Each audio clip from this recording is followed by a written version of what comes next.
This is volume 2 of the testimony of Alexander Lapshin. It is July 16th, 2023. We had to stop due to conflicts and time constraints yesterday, and we continued in the following day.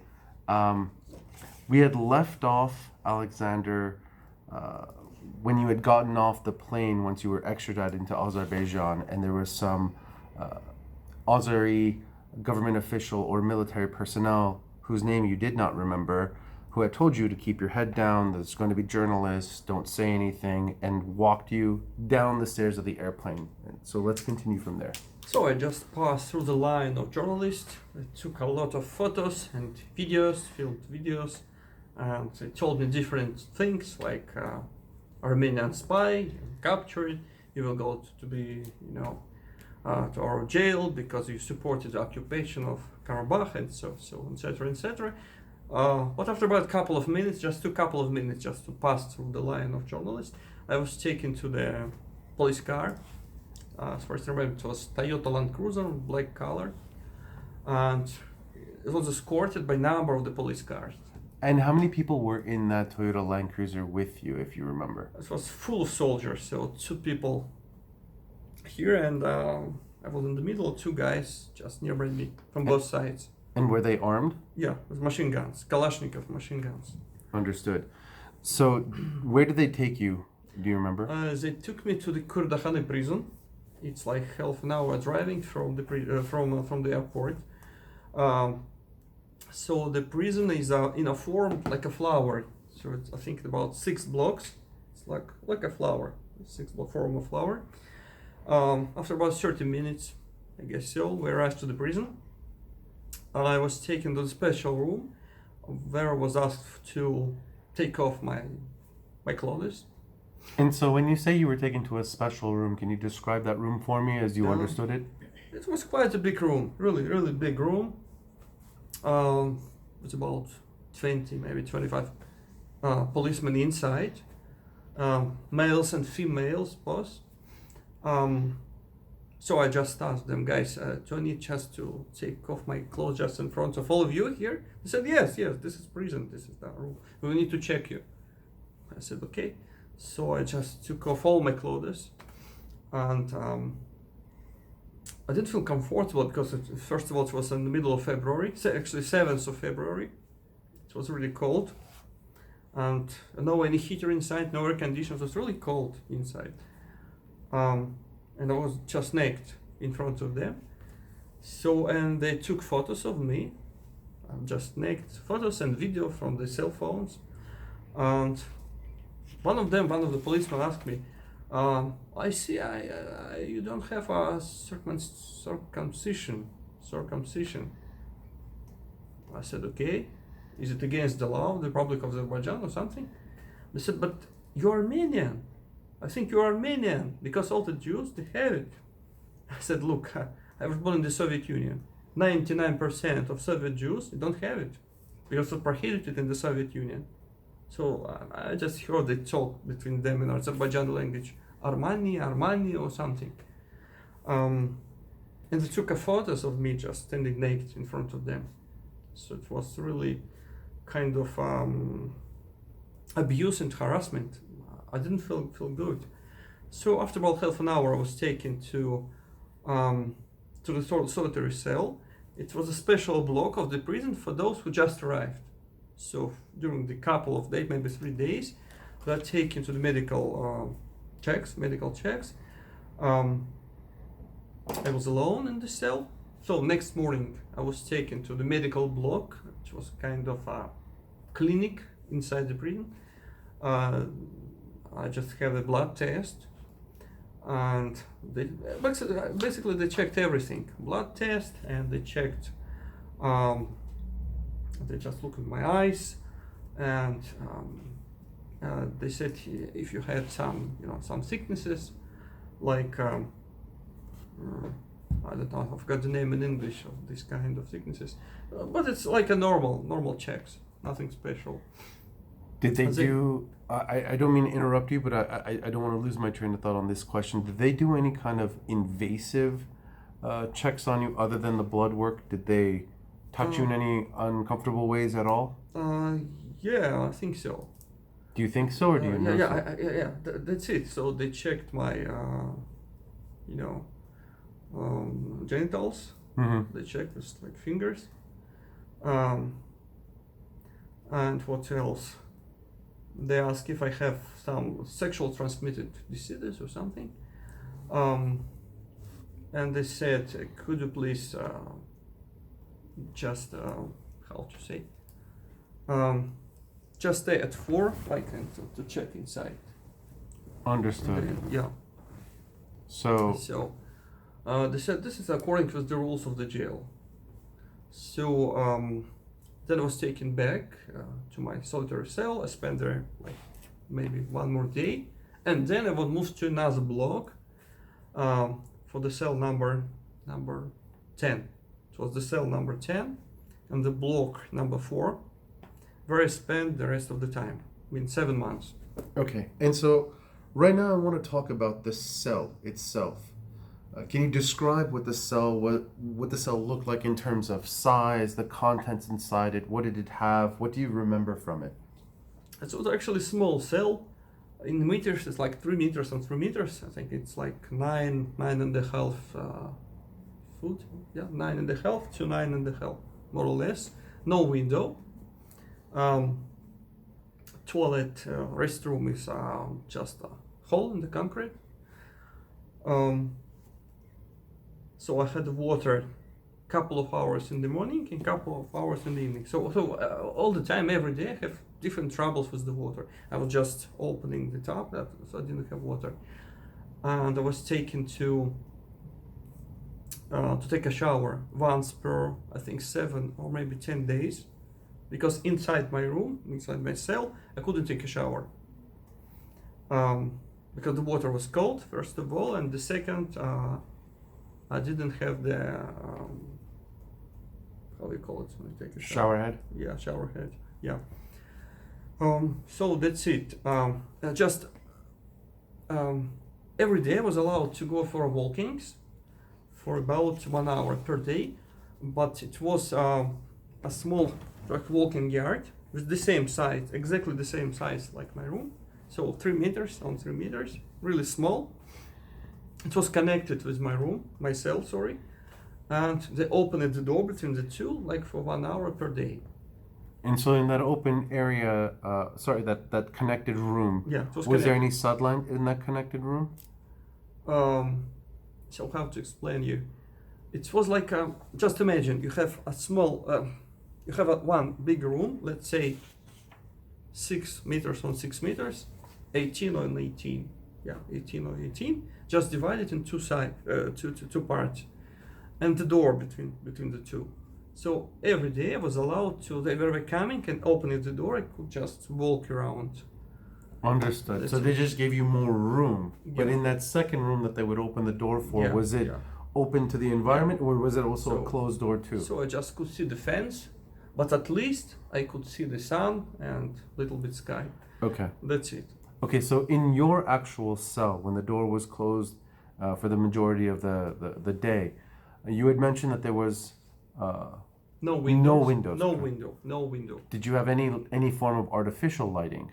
Yeah, yeah. Did they turn that artificial light off? No, 24 hours per day, Understood. even in the night time. Did you have a clock in your room?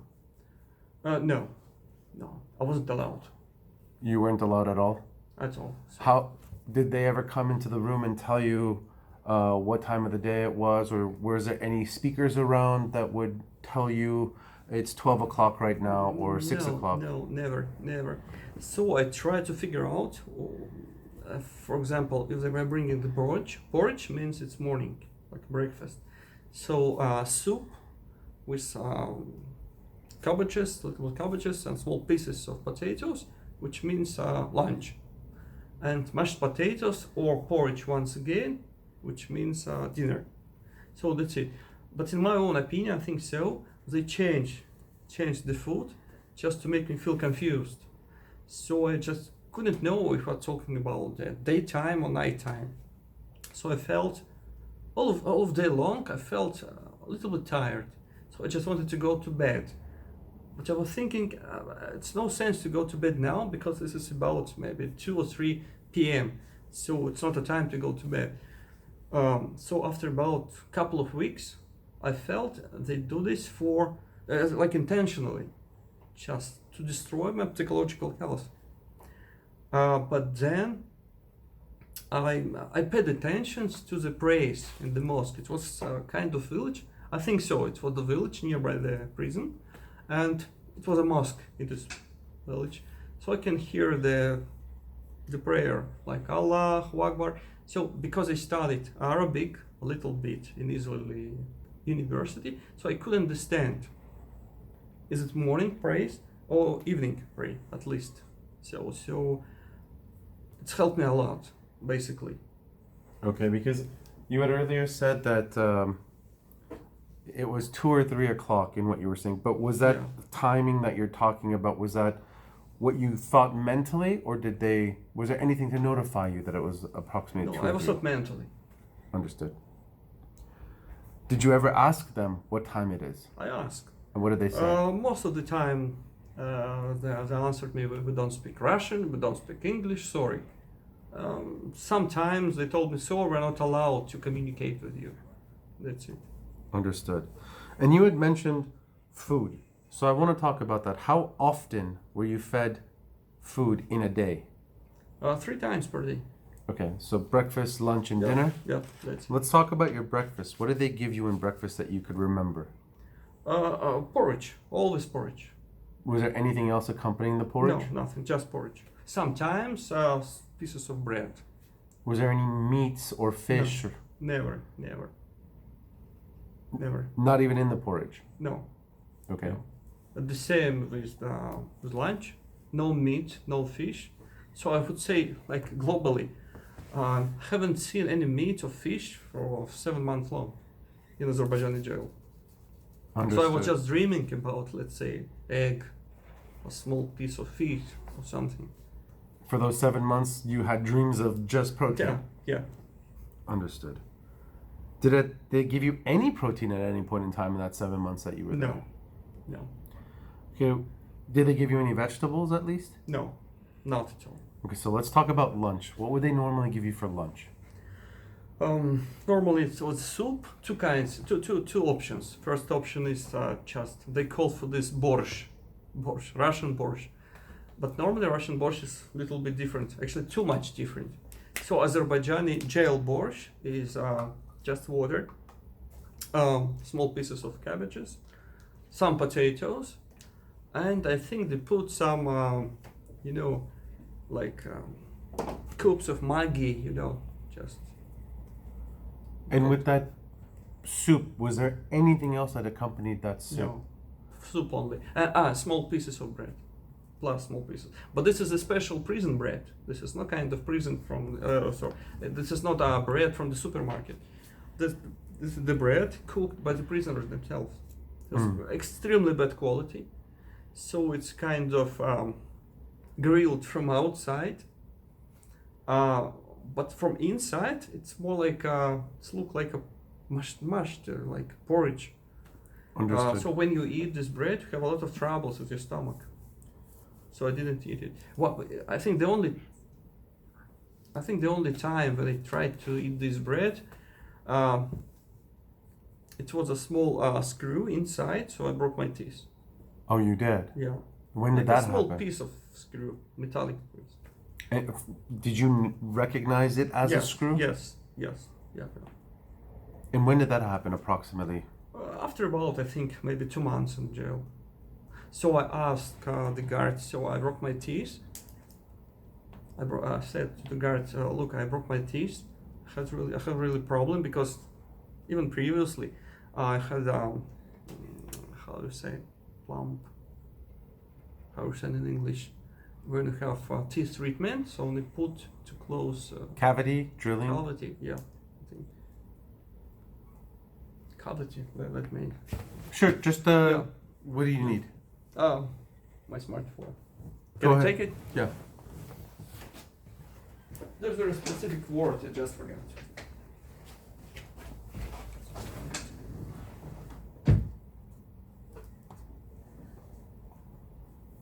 Okay, while you look that up, I'm just gonna ask you a follow-up. You mentioned that it broke your tooth. Which Yeah. side of your face is that tooth? This one. The right On side? the right side. This one. So that tooth that you're showing me right now, is that the tooth that was there during the Azerbaijani jail too, or Yeah. is this a new tooth? This is already artificial tooth. Okay, so it's you've treated it after you were After. released? Yeah, after. Basically in Armenia. So when you broke the tooth with that screw, Yeah. did you still have a tooth there but it was chipped, or Yeah. all of it came So out? I lost half of the tooth. So the nerve was just outside. So it was horrible feelings, you know. I couldn't eat, I couldn't sleep. So you understand what I mean. So never mind about the smartphone. So the guard, I said, look guys, I broke my tooth here.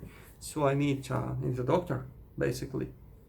So they said, there are no doctors for Armenian spies. And just laughed about me. I said, guys, this is really this is a big problem. I feel bad. Please take me to a doctor. Take me to dentist. So finally I was taken after about, I think, a week or so. So you had a week of pain before they took you week to of the pain, doctor. yeah. Do you recall? And I complained every day. And I think I was lucky because after about a couple of days, I had a planned meeting with Israeli Consul General. So she came to visit me in the jail. I was lucky. So I complained to her that I have a problem with this, with my teeth. So I just need a doctor, and they refused. What was the Israeli name?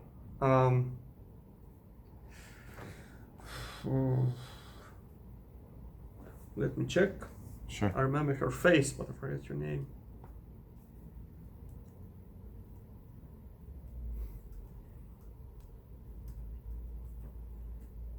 Lilach Atias. Her name is Lilach, and surname is Atias. And how many times did she come to see you? I think once per month, more or less. How do you spell her last name? Atias. A-T-I-S. Atias. Atias. Lilach Atias. So I complained to her, and she sent a note, or how they call it in diplomat's note, sent a note to the Minister of Foreign Affairs of Azerbaijan that I have trouble with my health, so I didn't receive any medical, you know. So after about a week, I was taken to the doctor inside the jail, but so the dentist in the jail, it's not a dentist like in America or somewhere. It's a little bit different. So you have a old Soviet equipment from, I think, 60s, even not 70s, from 60s. It looked terrible. So the doctor didn't even wash his hands before just started to check what's going on. He was eating and immediately came to me. So he just checked and said, oh, that's a problem, because you need to just to put I forgot how to say, Crown? implant. Oh. Yeah, he said you need implant here because your tooth is broken, absolutely broken. So I can't just do this here. I can just take your teeth out. That's it. That's what I can do. And so did they Yeah, they extract just your took tooth? it out. It was extracted. That's it. Okay, so I want you to share your story, Mm-hmm. but I'm going to have a lot of follow-up questions to your stories. Yeah. So when I have these questions, let me ask the questions so I can have you Mm-hmm. say whatever it is that you want to say. With this tooth, I just want to double check and make sure, when in relation to your imprisonment did it happen in terms of time? Was it a couple of weeks, a couple of months? I think a couple of months. Understood. And did you have any more interactions with any doctors there that wasn't favorable for you? Look, I was taken to the doctors, I think, twice per month. So, but all the medical checks were just fake checks. So they took me to the medical block, where they just asked me, is everything okay? So I told them, not okay. So first of all, I have trouble with my dental problem. And the second, I have a problem with my with my nails here. So a problem with my nails because I don't have enough daylight. I don't have just normal food. I don't have fish, meat, and I have a problem with my hair. I have a lot of dandruff, and even my skin on my hands it looked like terrible. So everything was just my body was down, really down, in every aspect. And so you just pointed to your fingernails, is that correct? Yeah. Do you still have the problem with your fingernails today? I still have it now, even nowadays. Would you bring I it can close to just the camera as show soon you. as you can? Or as Okay. close as you can? Can you see?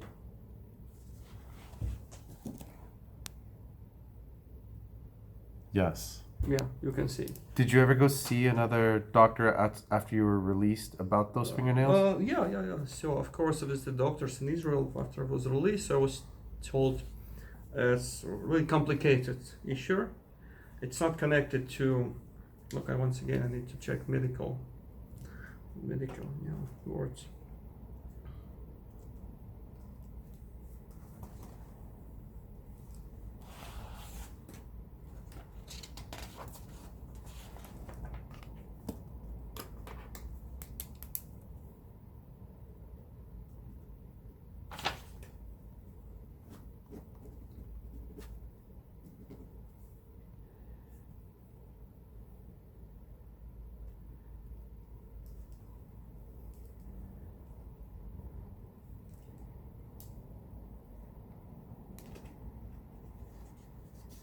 So this is metabolic disorders associated with the thyroid gland.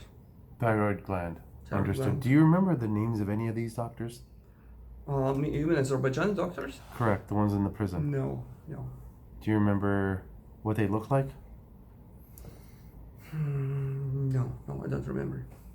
Okay. So, what I want to do now is I want to go to the first interrogation that you had. When did that first interrogation occur?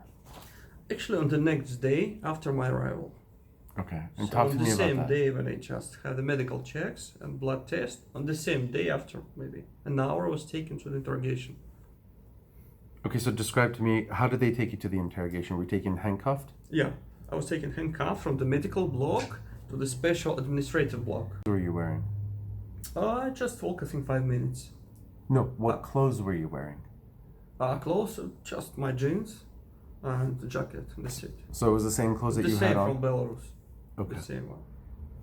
And so do you remember the first interrogator's name? Yeah, of course, his name was Kemal Talibov, Colonel Kemal Talibov. Today he's a prosecutor of the city of Shirvan. Understood. And what was your first impression of him? This was like a huge, very fat guy, with fluent Russian. I think he could speak even better Russian than Azeri language. So he seemed like he received Soviet or Russian education. He was very nice. He told me from the beginning, look, I'm here to help you. I'm your friend. Both of us, like simple guys from the street. Then I didn't know about this guy, but his father is the head of the High Court of Azerbaijan. Simple guy from the street. So he said, let's cooperate. I'm here to help you. No one wants to hurt you because we Azerbaijanis and Jews loved in peace, just in respect for thousands of years. So I just wanted to come back home to your family, to your beautiful wife and daughter. She was very nice. So he said, but you need to cooperate with us. I said, okay, well, what you want from me? And then he said, look, we have a lot of work to do here. I have thousands of questions. So they put a video camera, and they recorded our talks. And it was one more guy. I think he's secretary or something. I don't know his name. And an attorney provided by the state. The surname of attorney was Guseinov. So during your first interrogation, you had an attorney? Guseinov. It's provided by the state. So this guy, this attorney Guseinov, he's his 60s, I think. So I asked my attorney, can I just talk to you before starting our interrogation, can I just talk with my lawyer? So this Kemal Talibov, investigator, he said, yeah, okay, of course, you can talk to him. I said, but we need to talk like in a separate room, not in front of you. He said, no, you can trust me. All of us on the same page. I said, okay. So I want to see Israeli and Russian ambassadors here, first of all, and I want to call home. Could you please just to do something in this matter? So my attorney told me, look, based on the Azerbaijani rules, you're not allowed not to call home and not to meet diplomats here, but only in one condition. You can ask your investigator in case he will agree, so you can call. So did you ask him if he I would asked agree? him, just immediately, we talk Russian, all of us. So I asked Mr. Talibov, can I call home? He said, no, because I'm your friend, but first of all, you need to show me that you're my friend too. So we need to work further, and then after about 2-3 weeks, I will decide. Depends on the behavior. Okay, well, what kind of questions did he ask you? Like, I think thousands of questions from the beginning. Place of birth, about your parents, and who was your father, what's his nationality? Is he Armenian? What about your mom? Is she Armenian? He mentioned once again circumcision. He said, I heard here that you didn't have circumcision when you was a child. Why? So I said, look, you told me you're on the same page. You're the same simple guy from the street. I see you're more or less in my age. So now you know that during the Soviet times, we weren't allowed to do this. And the same year, I said, you're Muslims. I asked him, have you circumcised? He said, this is not your business. So he said, my penis is not your business. So I said, look, so you know what I mean. This is not because I'm not Jew, but because I'm Soviet Jew. I said 99% of Soviet Jews, they didn't pass it in childhood. So were they correlating your uncircumcised nature with you being Armenian rather than anything else? Yeah. He mentioned just in a straight way. He mentioned. He said Armenians don't have this. Don't have circumcisions. So he said this is kind of a little bit suspicious. But he said, look, we're still friends. As I told you, so we will continue to be friends. No worries, we will continue. So he asked about my trips around the globe, about the job of my father, about why my parents were divorced, what was the age of my sister, who is the husband of my sister, is he Armenian? I said, no, by chance he's Jewish. And all around, he asked about my trips to Armenia. I said I visited Armenia, and both Armenia and Artsakh, so Nagorno-Karabakh. I said, look, you can just check on your laptop. So all of my articles, all my photos, all my videos, you can just see it online. It's not a secret. So he said, but I need to check if you lied to me or not. He said, when exactly you visited occupied Nagorno-Karabakh? So I said, more or less, I'm not sure.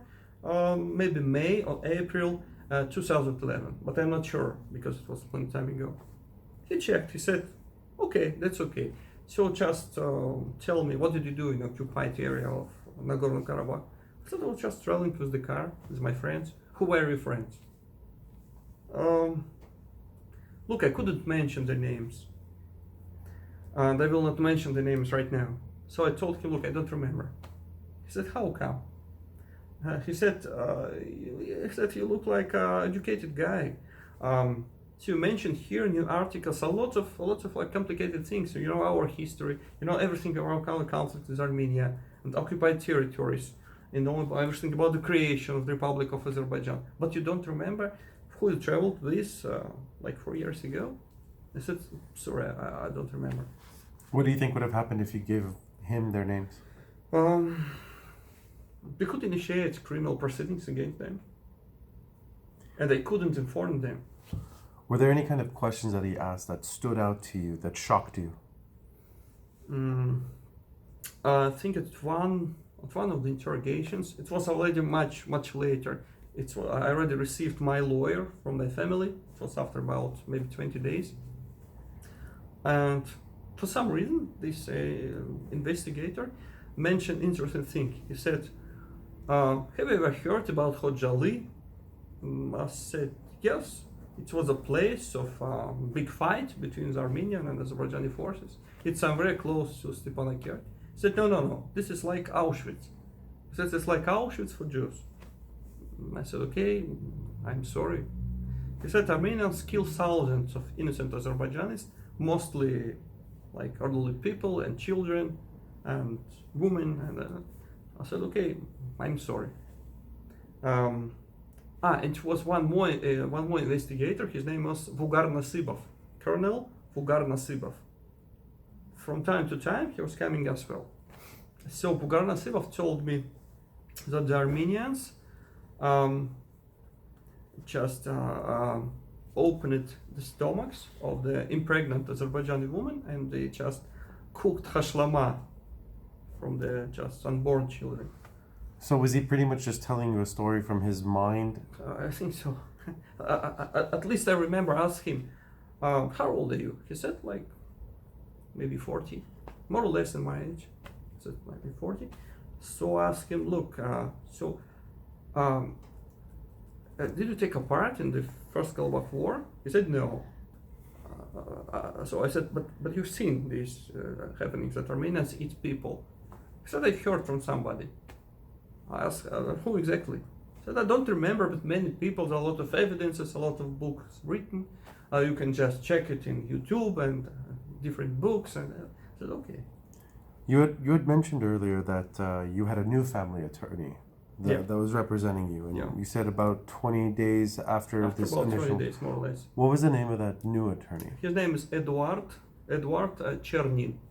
Edward Chopin. This man is a Jew. He was the head of the Jewish community of city of Baku, and he is attorney, well-known attorney, and ex-Azerbaijani politician. He was a politician, I think, in 90s. So this man was about, I think, 60, maybe 65, elderly guy. So when he came, his first question was, look, are you a spy? I said, no, I'm not a spy. He said, okay. So he said, look, Azerbaijan is not Switzerland, it's not United States. So I'm here not to defend you, but to help you. He said, everything is politically motivated. I said, okay, I can understand it. So he said, I'm head of local, very small Jewish community. He said, we have very ancient roots here. So we are Jews, we live here for about almost 3,000 years in this area. From Khazarian Khaganate, like 3,000 years ago. So we lived with these people, with the Azerbaijani nation, we lived hundreds of years in peace and quiet and dual respect. So because of your case, there are a lot of publications in the Azerbaijani media, anti-Jews. So they mentioned Alexander Lapshin, Jew from Israel, supporting Armenians, supporting occupation.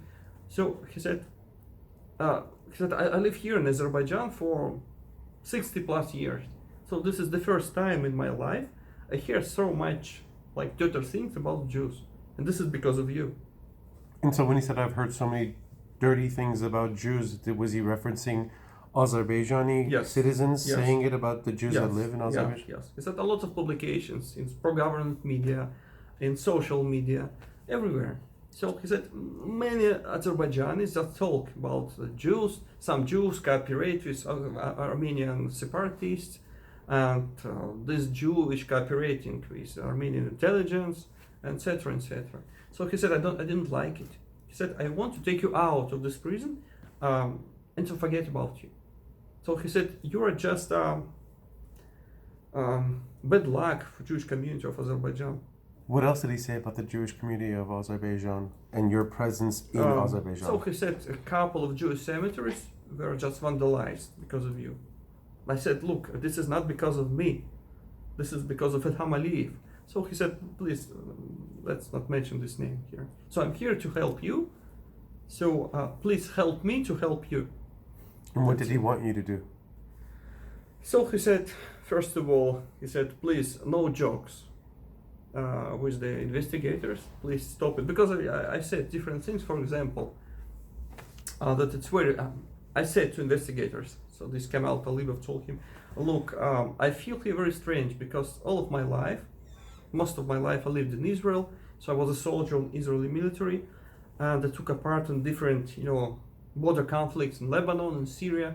So our enemies on the opposite sides always were Muslims, and you're Muslim here just in front of me. So it's unbelievable. So I'm a kind of hostage. I feel very strange. From the other side, you represent the country who is just friendly to Israel. So I feel very confused here. So my lawyer said, please, don't talk about Muslims. Don't talk about the relation between Israel and the Muslim countries. Forget about the Middle East, please. He said, don't touch it. Because he said, most of Azerbaijanis, they are mostly very anti-Semitic people. But because of the current, because of the current government who interested to cooperate, of deeper cooperation with Israel, so they keep kind of low profile in this direction. So please don't touch this topic of religion. Did he give you any examples of anti-Semitism in Azerbaijan? He just mentioned about a couple of cemeteries vandalized during my arrest and interrogations. Do you know the names of the cemeteries by any chance? No. Did you ever visit any of those cemeteries when you had visited Azerbaijan No, previously? no, never. But when I visited Azerbaijan, before I was arrested, I visited a couple of Armenian churches in the city of Baku. So both of the churches, of course, closed, and the police nearby. So when I tried to take a photo, it was in the very city center of Baku.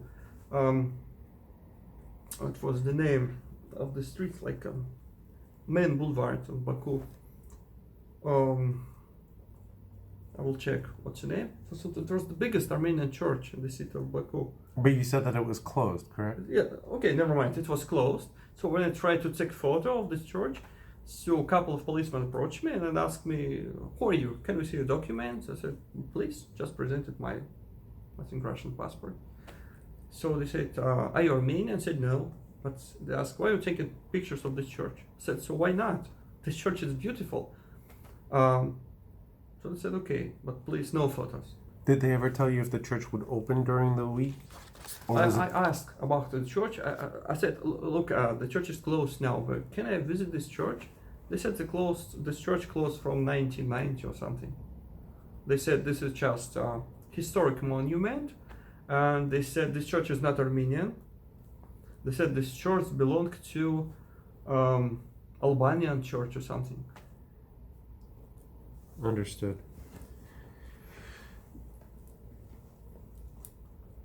So I wanted to ask you about any other, since we're on the topic of the visit that you went to Azerbaijan, did you visit any other Armenian sites in Azerbaijan, or was the church the only one that you noticed? Look, I could see a lot of Armenian churches in different cities. For example, in the city of Zakatali, it's western part of Azerbaijan, very close to Georgian border, to the Republic of Georgia. But the same, dilapidated state, and no crosses, and everything is destroyed from inside. So, and when I try to take photos and just to walk around, every time, I receive a very strange attitude from the locals. People just came to me. One time in Baku, I just was approached by the policeman in the city of Zakatali. I was approached by just two local guys who just asked me, can we help you? I said, no, thank you, everything is set, so no worries. They said, this is Albanian church. I said, okay, good, thank you very much. But going back to the church in Baku that you had visited, and they said that it was closed, did you notice a church a cross on that church, or no cross? Without cross. I know I might have asked you this, and I think you were about to check, but I still want to ask again. Do you remember the name of that church at all? Well, I need to check. I don't remember that. Especially they changed all the names. So, really a little complicated question. But I will check the Google Maps, so I will tell you. But probably the name is different now.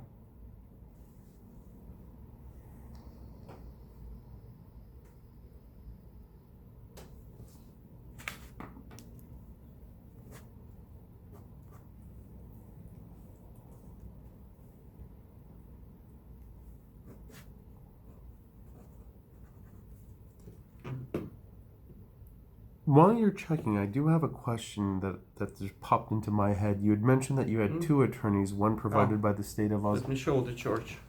This one.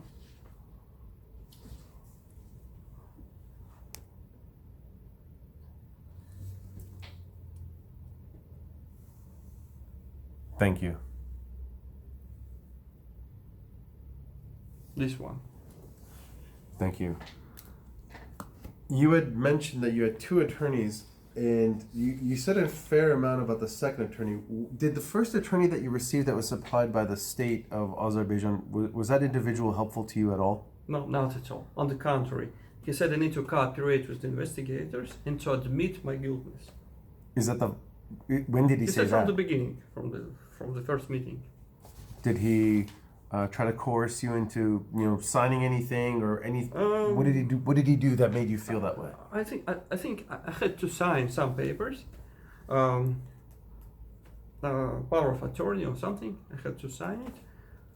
That's it. So he couldn't speak like fluent Russian. He couldn't speak English. So it was a little bit complicated, to get in touch with him. So we couldn't talk. Were you able to even communicate with him effectively? Hardly. The documents you signed, what language were they in? It was in Azerbaijani, but translated to Russian.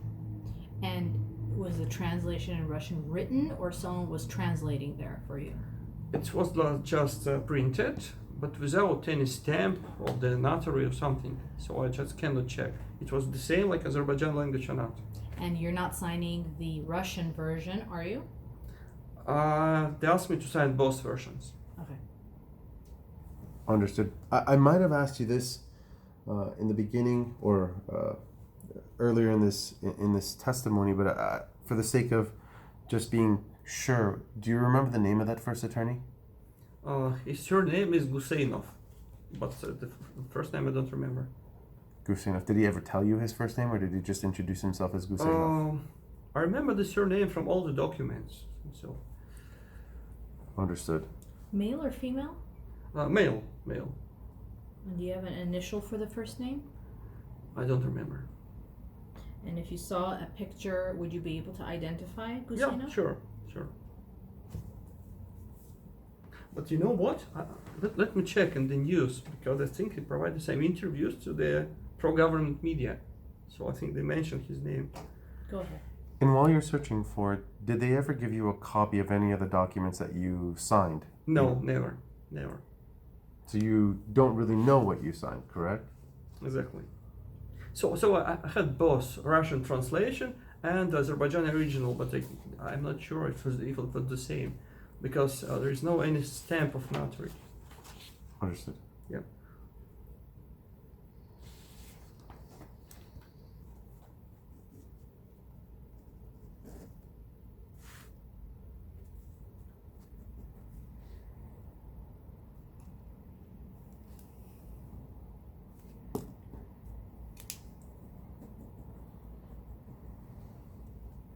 Safar Guseinov. His first name is Safar. Did you find a picture or an image?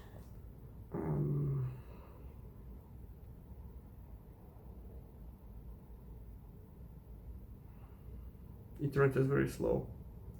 Do you know, is there Wi-Fi or something? Let's pause and see if we can get on Wi-Fi. Yeah. Sure.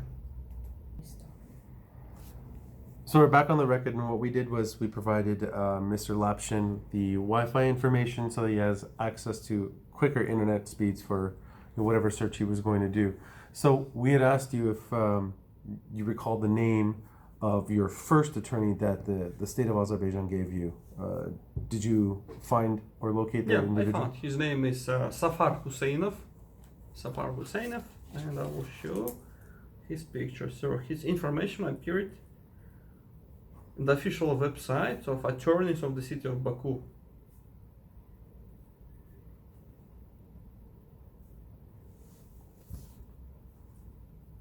Oh, internet's stuck once again. Take your time.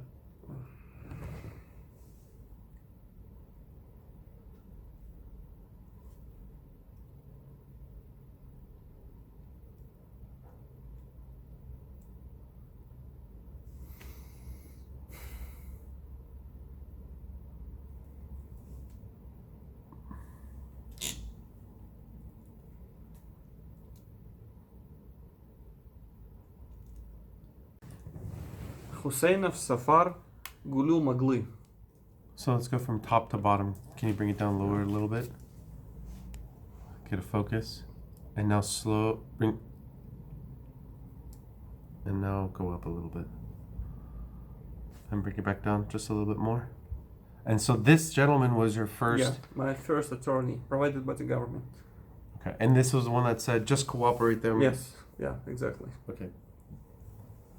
And that was the one that said, just admit to whatever it is that they're saying from your earlier testimony? Yeah. Can you send us a link of that? Yeah, I sent it. Yeah, I sent it to you.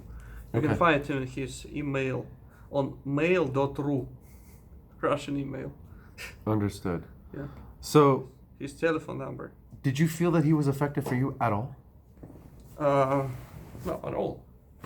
Okay. It was just nothing. So, And it was only until your family provided you with a Yes. private attorney, the second one. yeah. So actually, my family found our like commercial attorney from the beginning. Like he wasn't allowed to visit me because he applied number of times. He was refused for almost 20 days. And this is the second attorney, correct? Yeah, the second one. Okay. So I want to go back to the interrogations. How often were you interrogated during your imprisonment? So from the beginning, it was almost every day. So I think the first, let's say, 2 weeks, almost every day, except of weekends. And how long did they last in the beginning? Let's say between 2 and even 10 hours per day. Depends. How often did they interrogate you for 10 hours, approximately? Quite often. And when you say quite often, what do you mean? More than 5 or less than 5? Let's say I had interrogation like 5 days per week. So let's say at least 2 times I was interrogated for 8 to 10 hours. Okay, and after you said the first 20 days you were interrogated almost every day, 5 days a week approximately, did the interrogations frequency diminish or were they about the same? It's going to become much less. So after my lawyer heard by the family just came, so something's changed immediately. Got it. I think they just couldn't trust the attorney provided by the family. Understood. So when they were asking you those thousands of questions, approximately how many percentage of those questions dealt with any kind of connection with Armenia, or you being Armenian, or you being an Armenian spy? Would you say the questions revolved around? I would say half of the question, somehow very connected. So, for example, they asked me, "What did you do in Iraq?" For example, in Iraq, and I said I was traveling in the Kurdistan area. They said I would search for any evidences of Armenian churches or connected to Armenian history or something. I said no, I didn't know at all about the Armenian history of Iraq. So, a lot of such different, confusing questions. Did they ever allege that you were spying on behalf of any country? Yeah, they said they think that I'm an Armenian spy, that I cooperate with Armenian intelligence. So I told them, guys, I have no connection, of course, with any intelligence, but I think what you said now, I said to Kamal Talibov, to investigator Kamal Talibov, what you said now about the Armenian intelligence, I think you think too much about the Armenian military and Armenian intelligence. They're on a much lower level than you think. So if you think that I'm Armenian spy, you are not professional. Understood. Because I don't believe Armenia can just provide so many spies inside Azerbaijan. I don't believe so. I'm not Mossad. When you were in the prison and you were being held, did you ever come across any Armenians? No, never. But I was told by the head of the prison, his name was Rashid Safarov, Colonel Rashid Safarov. Number of times during my, imprisonment, he just invited me for short talks, just to ask if I'm okay, do I need anything. He never actually helped me. So I asked him, for example, I need to call home. He said, I will try to help you, but never helped me. I said, my food is very bad, so I need some meat, some fish. He said, okay, I will settle this. So nothing changed. And once he told me about the Armenians. What did he tell you? Actually, I don't remember. It was in a connection with which subject. I think he told me you're not the first foreigner here in my jail. So I asked who you have here. Do you have some Europeans, Americans here in your jail? He said no, people like you just one, but I have here mostly Iranians, Georgians, some Arabs, and he said between 4 and 6 Armenians.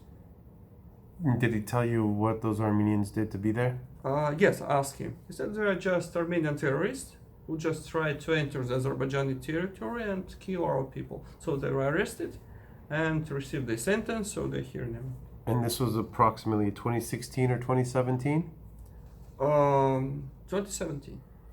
Did he say, if you remember, and if he did he say that they might be connected with the 2016 four-day war with Armenia? Just nothing. But he said all the Armenians are actually good guys, so they're ready to cooperate with the investigators. So he believes he will be just released after the sentence. So I asked, what about the sentence? They said 15, 20, 30 years in jail. Were you, while you were incarcerated there for the 7 or so months, were you ever harassed by any of the inmates there? So mostly I was okay because I spent my time in a solitary confinement. But number of times I was taken to different, psychological examination before the judgment. So I was taken by just normal prison car with other people.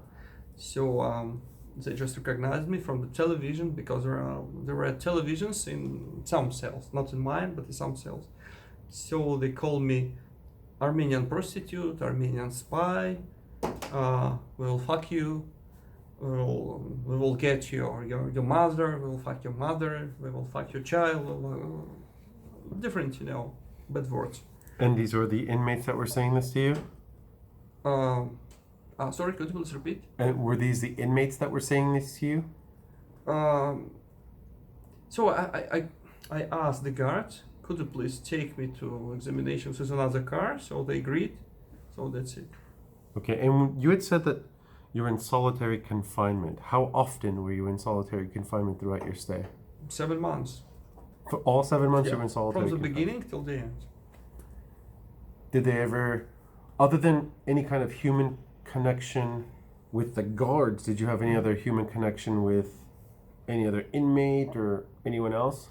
No, from time to time, after I think maybe 2 months, I was allowed to meet with Israeli and Russian ambassadors, and plus one time they're allowed for my mother to come to Azerbaijan to meet me in jail, but it was much later, after about 2-3 months. And did your mother ever meet you in jail? Yes, one time. Okay. And do you remember the name of the Israeli and Russian ambassadors that frequented you? Sure. What were their names? So the Russian one was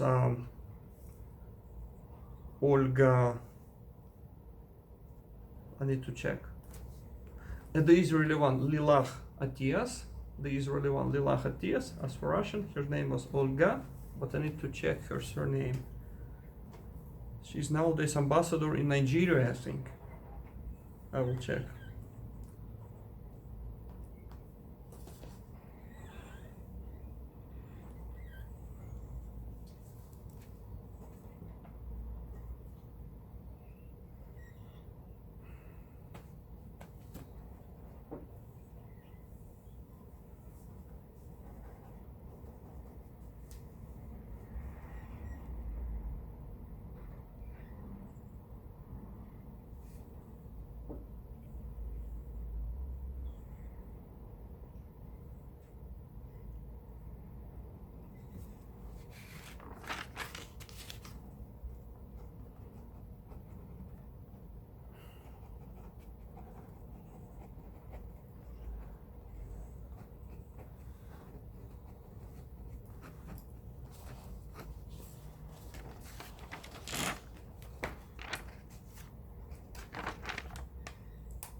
I'm just struggling with the internet. It's okay.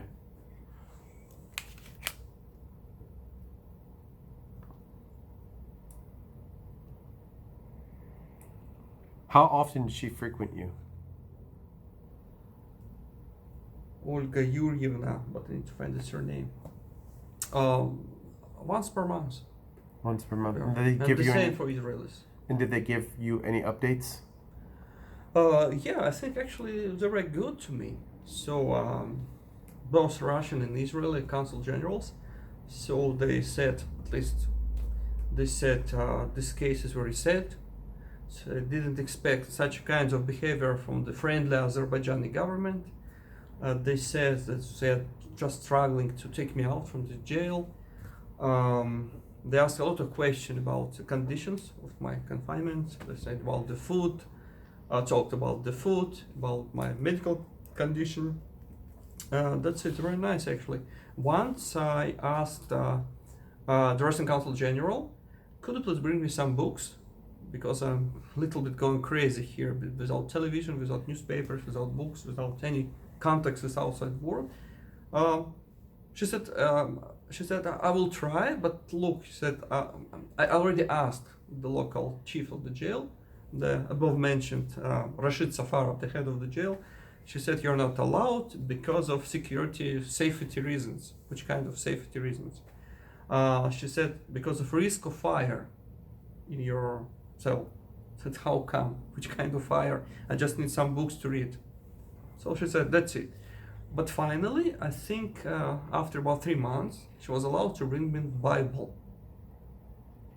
They said the Prosecutor General Office of Azerbaijan just allowed to bring me the Bible. I said, okay, at least the Bible. I'm not a special religious person. I don't feel like a Christian, but okay, I can read the Bible. So, Did you ask for a Torah instead? yeah, I asked, but they refused. They refused you They the Torah. refused because Torah is in Hebrew, so they can read it.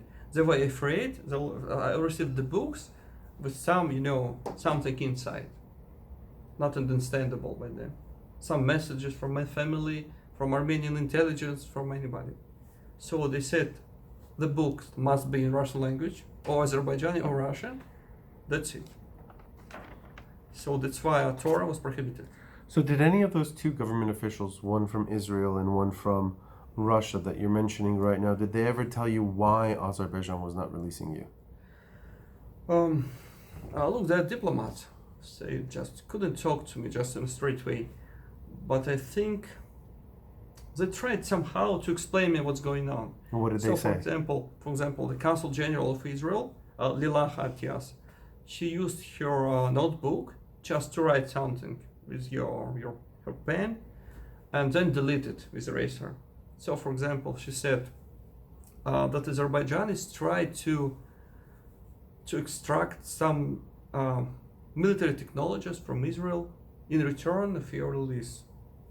Yeah, but she said, but we are trying to figure out what's going on because you're not a government official, you're not a Israeli officer, you're not an engineer of military industry or something.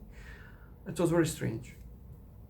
Did the Russian counterpart ever explain anything to you? More or less the same. They said that the Azerbaijani president Ilham Aliyev, he felt a little bit confused about me, and she said, the Consul General of Russia, she said that a couple of weeks ago, I think it was a meeting in April, so a couple of weeks ago, it was a TV show, and the Russian TV producer Vladimir Solovyov, he's nowadays a Russian propaganda leader now. This guy, Vladimir Solovyov, he's basically a Jew, by the way. So Vladimir Solovyov arrived to Baku to interview Ilham Aliyev, and Ilham Aliyev was asked about me by Vladimir Solovyov. So Vladimir Solovyov asked him, what about Russian citizen Alexander Lapshin, who is for almost 4 months in Azerbaijani jail because of illegal visit to Nagorno-Karabakh. So Ilham Aliyev told him, look, we expected a little bit different development of this issue with this journalist, but nowadays we're going to we're just expecting for judgment in the nearest future, and after he'll receive the decision of the judgment, then he'll be released. And so when you said the decision of the judgment, did they ever find you guilty? Yes. And what did they sentence you in terms of time? So they started the judgment from the end of May, from about maybe 25 of May, and the decision was taken on 20 of July. So it took like 2 months, and I was taken to the court 11 times. That's I remember, 11 times. So every time when I was taken to the court, it was very short, between let's say 5 and 20 minutes every time. So for example, I was taken the first time in the court, I was asked just one question. If I plead guilty or not. I said no. So the judge, there were 3 judges actually. One of them asked me, but you confess that you visited illegally Nagorno-Karabakh, so you are guilty. I said no, I don't think I'm guilty, because Nagorno-Karabakh area is a disputed area between 2 countries, Azerbaijan and Armenia. I entered from Armenia because there is no other way to visit this area. That's it. So the judge said, okay. So our next meeting is next week. So there were 11 meetings. Did they ultimately sentence you? So I received my sentence on 20th of July, on the last day. And how long was your sentence for? 3.5 years. And So how the long? prosecutor asked for 6 years, and I received 3.5. And how long from that 3.5 years did you actually serve? 9 months, including 2 months in Belarus and 7 months in Azerbaijan. And were you pardoned, or how were you released? Oh, so after I received my sentence, I was visited by my attorney, this Jewish man, Eduard Chernin. He came with like a lot of papers from the Israeli embassy. He said you need to sign some documents. This is so you're asking the Israeli Minister of Foreign Affairs for the extradition to Israel to just run the rest of your sentence in Israel.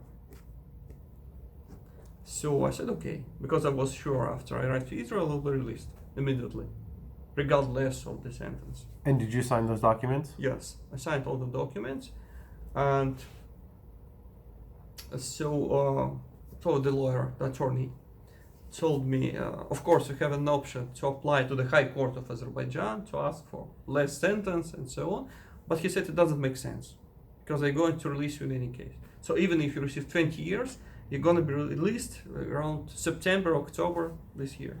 So let's talk about 2017. just prior to you being released. Do you remember those times? Yes. It was a period of time for applying for the High Court. I think it was maybe 40 days. I'm not sure, 30 or 40 days. So we had to wait 30 or 40 days, and then we could just to deal with my extradition to Israel. And so on 20 of July, I received my sentence, and on 10th of September, same year, I was assaulted in my cell. You were assaulted in your cell? Yes, assaulted my cell. So I prepared all the documents from the Israeli Minister of Foreign Affairs. So my lawyer took all the documents to Azerbaijani authorities. So we just expected to the extradition just in the nearest future, within the days. So let's talk about that assault when you were assaulted Yes. in the jail cell. Were you insulted in the jail cell or somewhere in the jail cell? In your in jail the same cell? one, yeah, where I spent 7 months. Did you see the assault occurring, or just walk me through the assault itself? How did it occur?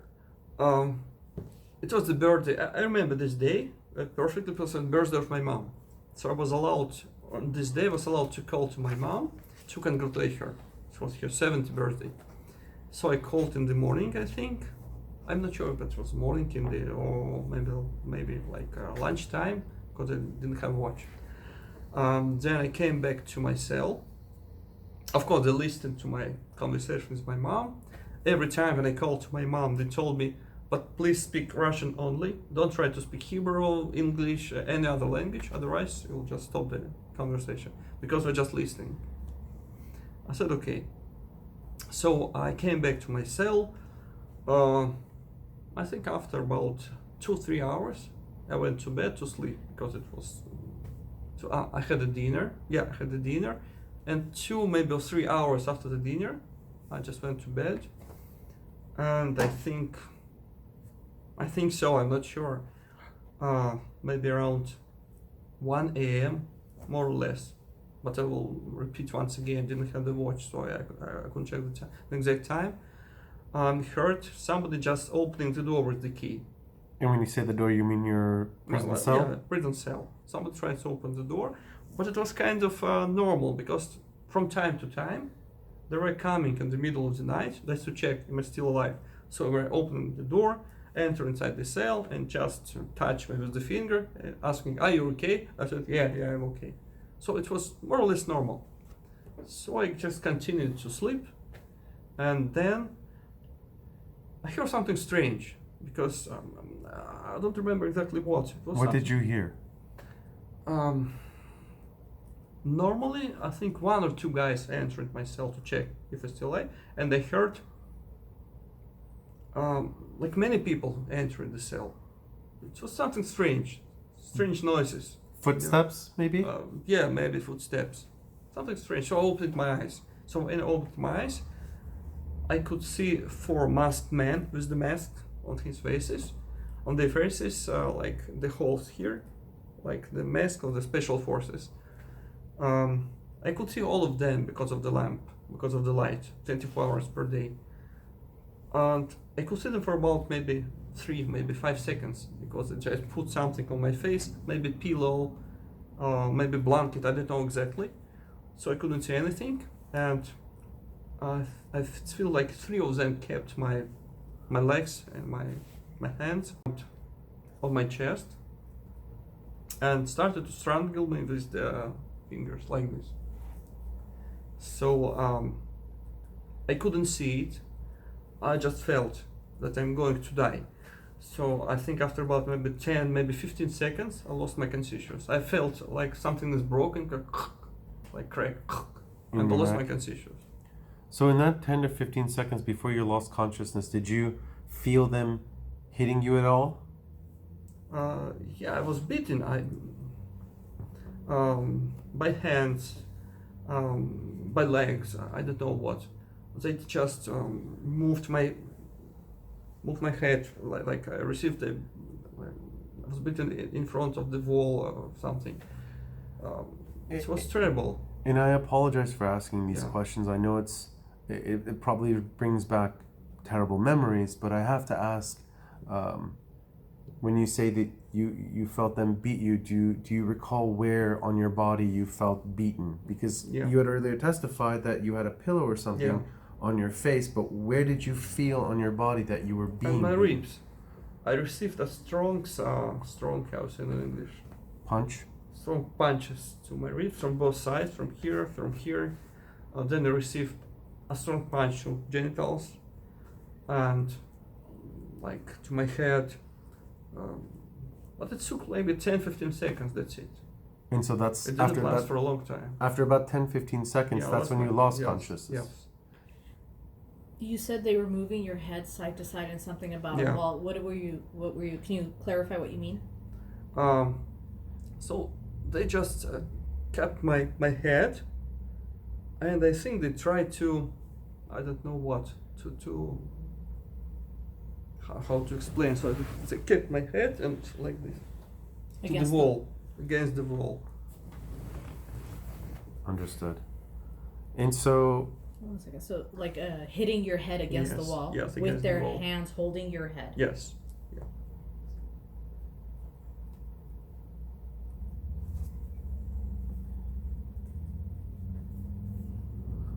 so after about the 10 or 15 seconds before you, after you lost consciousness, I should say, well, clearly you woke up, but where did you wake up?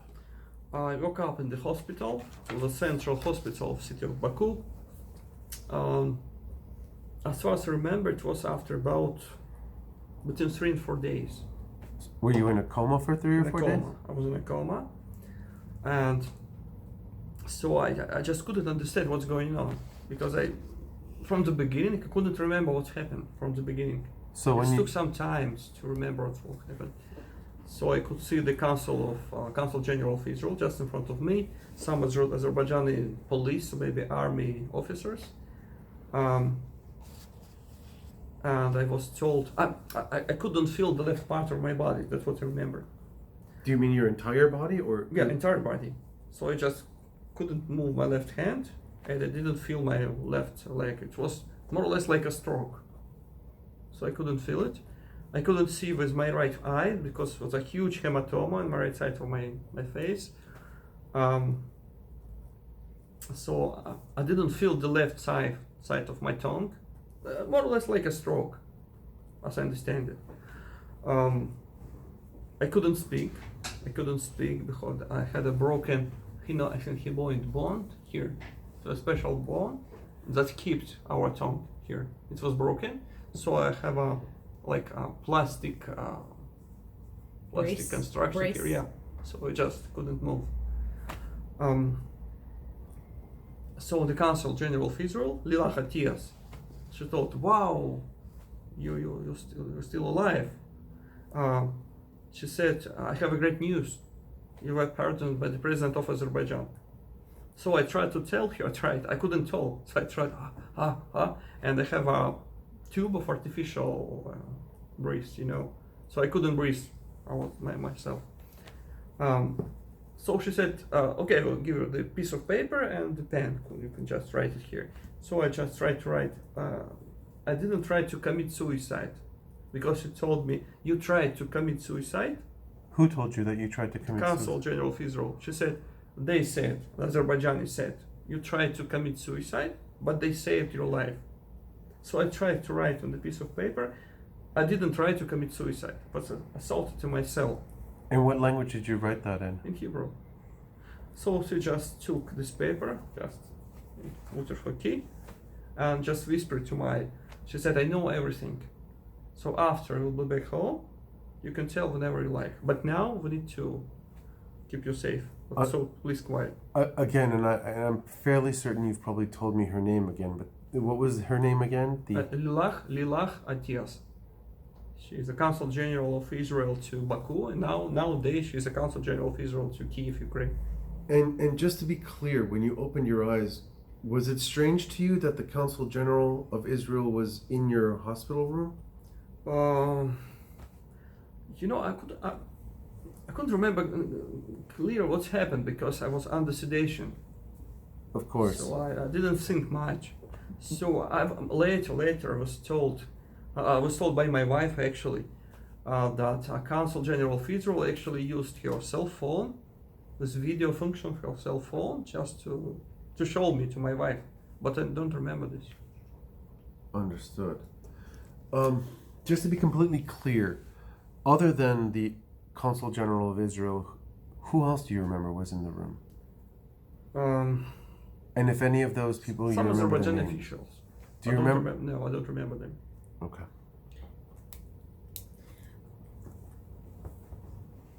So when you woke up from what apparently was your coma, at that moment you recalled that you were assaulted because you told Yes. Lala that you had not committed suicide. Yes. The details, did you remember it at that point? It took, I think, maybe a very short period of time, maybe 10 minutes. So I could remember, it was clear what happened. How long were you in the hospital after you woke up from your coma? So based on the documentation of Azerbaijan provided by the Azerbaijani hospital, I was hospitalized on 10th of September. How long after you woke up from after. your coma were you still in the hospital? It's a very interesting question because there are some differences between the Azerbaijani documents and what I actually remember. And they actually mentioned this point in the European Court of Human Rights because based on Azerbaijan documentation, I was visited by Israeli Consul General on the second day after my hospitalization. but based on the publications in Israeli media and based on my later meetings with the Israeli Consul General, it was on the first day. So it was a game between 2 days and 4 days. I don't know for what reason. I think, you know what? Later, Azerbaijanis insisted, so they opposed my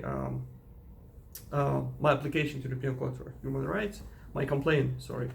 And they insisted that I was able to write the letter, thankful letter to President of Azerbaijan. So that I recognize the Karabakh as a part of Azerbaijan. Thank you so much, Mr. President. Actually, we can find this letter on the internet. This was a forged letter. It's fake, absolute fake.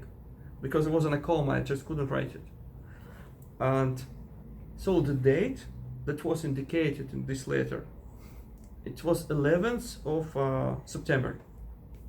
But based on the own documents, I was in a coma on 11th of September. It was mentioned in the European Court decision. Some inconsistencies. Understood.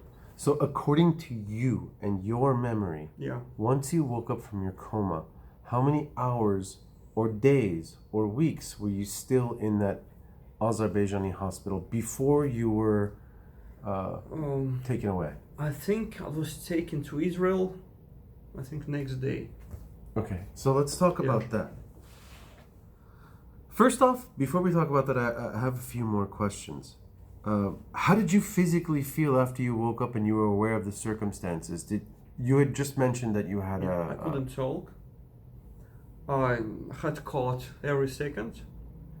Had a tube of artificial breathing and different injections here and here, and I had broken ribs on my left side, broken ribs, and broken hand, Which hand?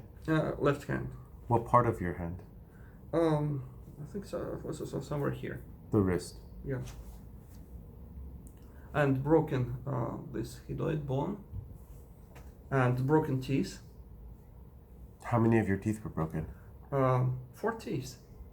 All of this one, and here. Are those teeth that you're pointing to now Yeah. the same teeth that you had in prison? Yes. Okay. No, plus this one that was broken, like from the screw. Okay, so, So just in the for me to total- Yeah. just for me to understand and clarify, are the teeth that you're pointing to right Yeah. now, are they your teeth or are they implants as well? Implants as well. Okay, so those 4 teeth that required Yeah, implants today Yeah, into the implants. were the ones that were broken Yeah. by them, by Yeah. Azerbaijan. By Azerbaijanis. You said that you had a hematoma. Yeah, How on do the you right kn- side. How do you know that you had a hematoma? Because my eye was absolutely closed, so I just couldn't open it. So I need to use my fingers to open the eye. Okay. So now, go ahead. Sorry, one question.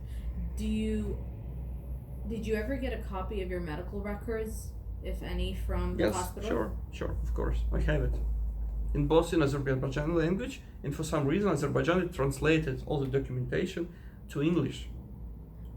And have you ever had it reviewed to be properly translated to know if it says what the English says is correct? So a little bit later, when we applied to the European Court of Human Rights, so we used this document from the Azerbaijani hospital for our application. But still, there was a number of strange things, because based on Israeli expertises, were taken on the same day when I arrived to Israel, and it was on 14th of September. So when I landed in Israel, so taken immediately to the Israeli hospital called Shiba in Tel Aviv.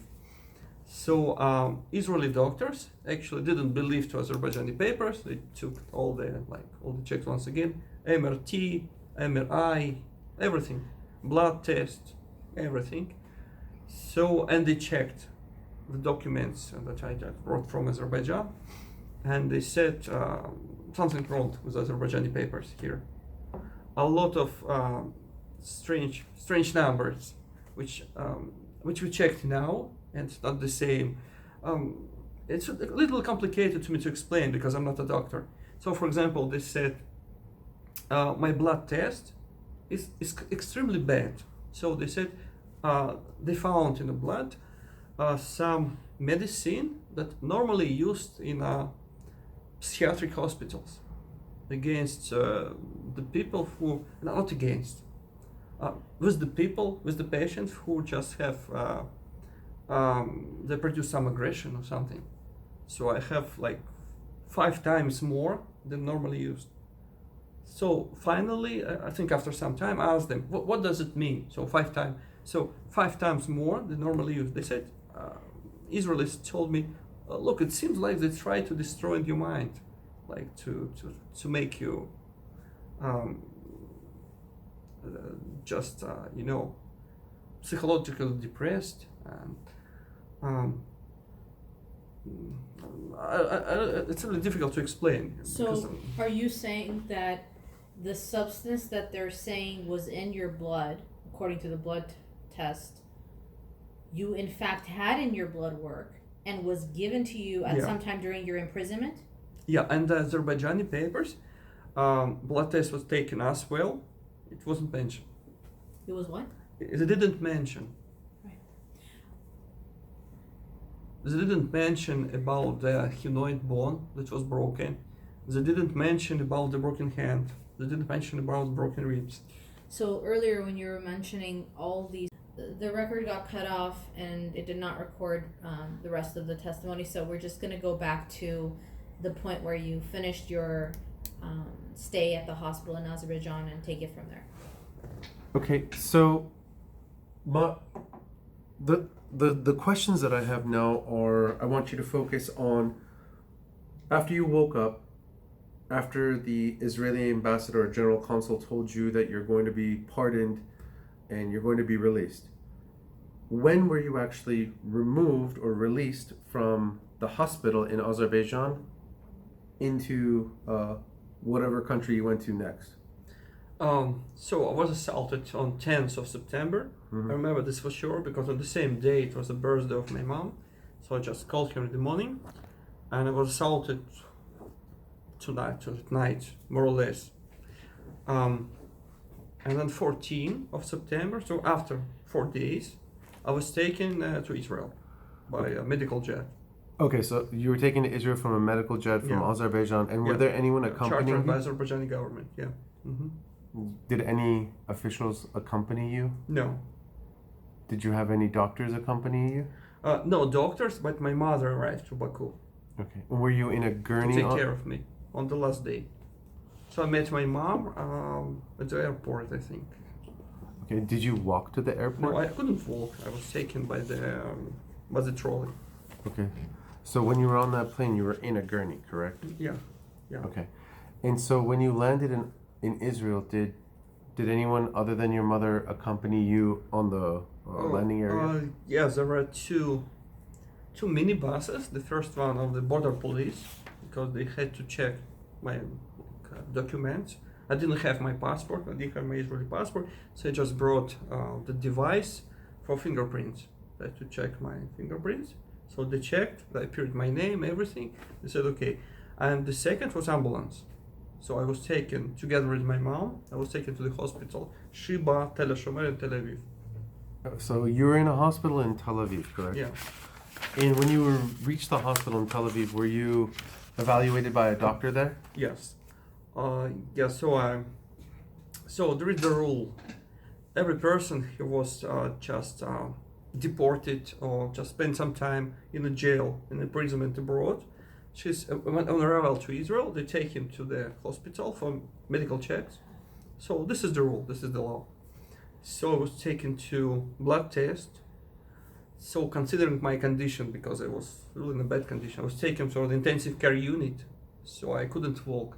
So I was just immediately taken to Israeli intensive care unit of this hospital, and the MRI check, MRT checks, blood test, and then I was taken to psychologist. So he asked me, so based on the information available from the Azerbaijani epicresis, you know the word epicresis?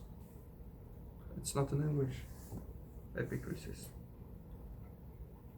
It's Azerbaijani documents. It stated it was released from the hospital. B.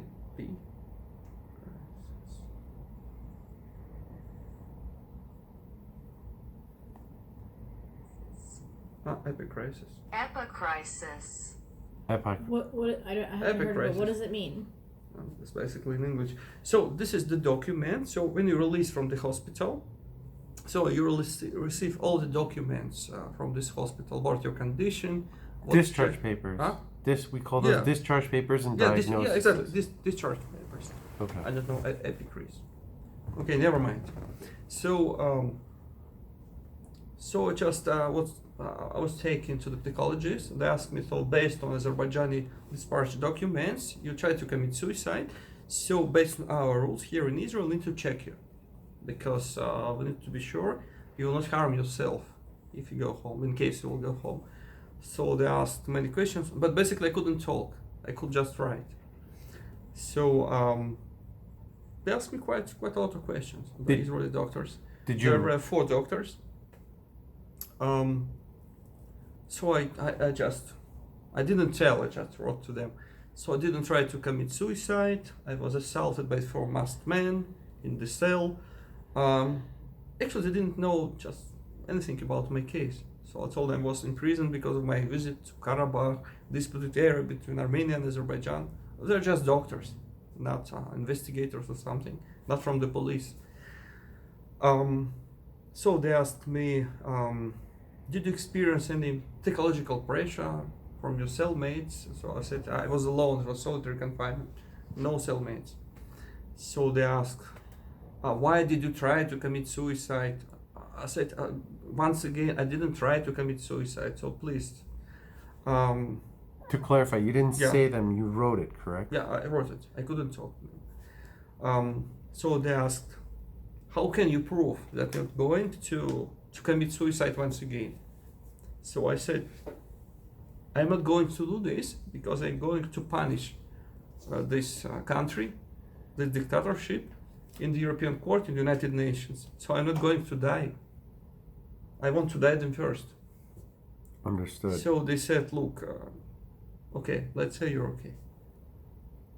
Okay. So they asked, guys, please don't spoil my personal medical file here, because I have a driving license, I have a child. You know what does it mean? That you are have some psychological troubles. But I think in American the same. Okay, so I want to talk about the doctors that actually looked at your MRIs and all that. Was there something else you wanted to add? Yeah, I just want to add something. I was taken to, what's the name of this specialist? You could say what they were gonna evaluate, and then we could figure it out. Proctologist. Is it the same in English? Yeah. Proctologist? Mhm. Yeah. Proctologist? Yes, Yeah. it's called a proctologist. When the deal from your backside. So I was taken to proctologist. So I asked, why do you need this? Because I don't. Okay, I have troubles with my leg, with my hand, with my tongue. So I was beaten. But this is the last place where I really feel okay nowadays. So they said, look, most of the people who just brought back to Israel from the countries like Azerbaijan, Turkey, India, sometimes Pakistan, Iran, who just experienced some kind of imprisonment, most of them were raped sexually. So we just want to check if you experience sexual violence against you. So I just told them, I wrote them actually, not told them, wrote them. I'm sure I didn't experience. So they said, based on the documents, it was in a coma for 4 days. So you can never know, we need to check it. I said, okay, they checked. They said there are no evidences of sexual violence.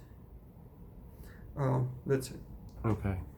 So the doctors that evaluated your head and your neck, let's Yeah. talk about that. We'll Yeah. break it down from body to body, because we already understood from your testimony that the medical records had massive discrepancies, whereas Azerbaijan had Yes. not mentioned your broken wrist, your broken bone in your neck, your ribs and all that. We understand that. But let's talk about the beating that you took to your head. What did the doctors in Israel tell you about that? So they told me there's some internal injury inside my skull that actually press on the nerves. So that's why I have a trouble of feeling my hand and my leg. That's why, and the same with the tongue. So they said the best options is to go for surgery and to open my skull and to clean it from inside, just in order to avoid abscess. So I was afraid too much. I told them, I wrote them, look, basically except of the lower feelings of my leg and my hand, I'm more or less okay with my head. So I'm just afraid to the risk to be absolutely, in case it will go wrong. So I will be just You'll live with it or test it or too afraid to go to the surgery? Is that what you're trying to say? so I just was afraid in case it will touch my brain. So there's a huge risk to be disabled all my life. Paralyzed. Yes, paralyzed. They said no worries. I have a good hospitals here, good specialist. So easily medicine is really good. So no worries. You're not the first one. So I said no, please no. They said it's a huge risk of abscess. In case of abscess, they said you're going to die. That's a problem. So I refused. So I was lucky enough. So you took a risk. I You took a could have risk. died. They asked me to sign documents that I refused surgery. Understood. And how long were you in this hospital for in Israel? For about 10 or 11 days. And then when they released you, were you able to feel your body? More or less. So I felt my hand and my leg, I would say for 80%. Okay. And approximately how long did it take for you to gain full feeling, full sensation, and full use of the left side of your body from the day you left your accident? Give or take an estimate. So I think it took maybe half a year. Half a year. Even nowadays, I feel something from time to time. I feel like in my fingers something. Tingling? Yes, sometimes. I can example- I can clearly see that all your fingernails on both your hands Yeah. are still. No, this is not connected to my injuries inside my time at school, brain injuries. That it's more like, what's the name of this? The thyroid issue? Yeah, it's different. I was going to ask, did the doctors ever diagnose why your fingernails were doing that? Yeah, Israeli doctors clearly mentions, so this is probably because of your prison experience. Got it, I understand. So, now that we talked about that, I want to know what remaining pains, if any, you still have as a result of your incarceration and clear beating. In essence, the European court, I can use this term because the European court has already ruled on the attempted murder, Yeah. the attempt on your life. What pains do you have, if any, right now as you sit here today? Right now I'm okay, but from time to time I have headaches on this part. Actually, it was injury somewhere here, close to my ear, somewhere here it was. So I feel pains from time to time. I understand. Okay, so what I would like to talk about now, and I would like to make this known on camera, that I want to ask you questions about the European Courts of Human Rights judgment, but not necessarily the contents within that case, because I understand that there's an attorney-client privilege. I understand that although you're waiving that attorney-client privilege off camera, I still don't want to get into that. What I do want to ask you about is the outcome of that case. Did the court ever find in favor for your European Court of Human Rights claim that you brought against Azerbaijan, the country? Look, first of all, the European Court of Human Rights came to conclusion that I was illegally arrested, tortured, and experienced attempted murder. This is for sure. So Azerbaijani side tried to object everything. So they applied to how it's called in the European Court, not the High Court, but the next stage, the European Court, and the next stage, Okay. the European Court. Let's just call it the final It's not court. the High Court, but still, they lost once again. And the same actually with the decision of the resolution of the United Nations. Okay, and we'll get to the United Nations in a second, but let's Yeah. just focus on the European Court of Human Rights' ruling.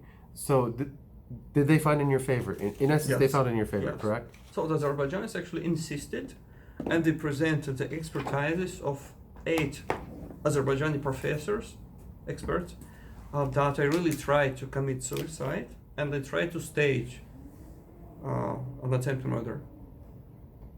Okay, and so what happened? What piece of evidence in that European Court of Human Rights was, quote, what we call a smoking gun that was so high in your favor that I believe you had mentioned that off camera, you had mentioned that it came through a Facebook message by some Azeri official? Yeah, this happened like a couple of years ago, I think. So when we, actually 2 years ago, so we actually prepared our case for the European Court of Human Rights. So I had to find as much evidence as possible against Azerbaijan. And once I received messages from ex-minister of Foreign Affairs of Azerbaijan. His name is Tufik Zulfigarov.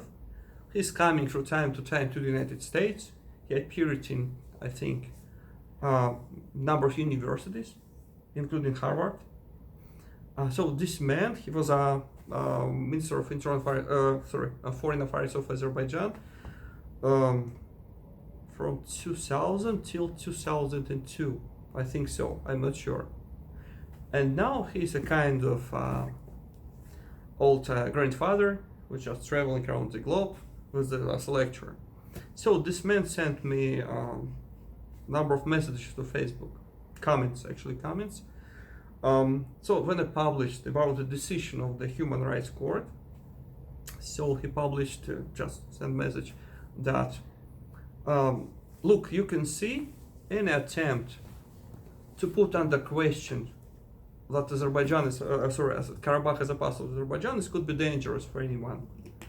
So I think I answered him, but look, you represent the country that lost in the court. You are just a murderer. You was accused of illegal arrest, attempted murder and torture against Israeli citizen. So he said, look, I need to check it once again. There is a exact word that he used. There's this guy. I have like a huge list of different Azerbaijani bastards here. Tufik Zulfigarov. Yeah, so this man actually arguing that Azerbaijan needed my case for political reasons to show the world that any visit to the Nagorno-Karabakh area will be prosecuted. So they looked for somebody famous enough, but from other side, without any connections with any government. So they could arrest me and put in a jail without any international conflict, political conflict. So just needed me. And for clarification purposes, the 3-page document that Mr. Lapshin just used to look at the information is the same document that he himself gathered, including the names of the individuals that were involved in his illegal arrest, torture, and attempted murder that he has already submitted to the United Nations, which resulted in a resolution in his favor sometime in September of 2022. So that is his evidence gathered, and he's using it, and it's public knowledge. Well, it's knowledge within the United Nations Court. So that said, did the European Court ever demand that Azerbaijan pay you any financial money for your illegal arrest, torture, and attempted murder? Yeah, they had to pay 30,000 euro of a compensation, but they actually refused to pay. 2 years already passed since the decision was given, and the deputy minister of internal affairs of Azerbaijan actually commented in the Azerbaijan media and said that they're not going to pay because this decision of the court is a kind of against the interest of Azerbaijan, is the clear sign of Islamophobia. And do you recall his name?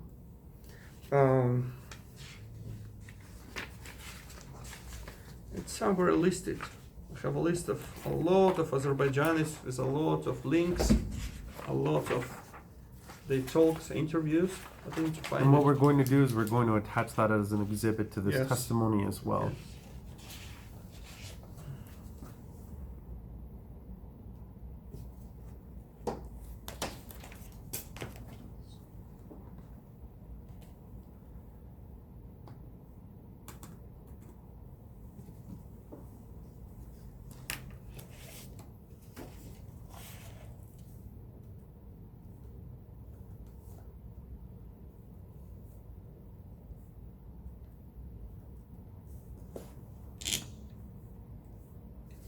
Vilayat Ivazov, General Vilayat Ivazov.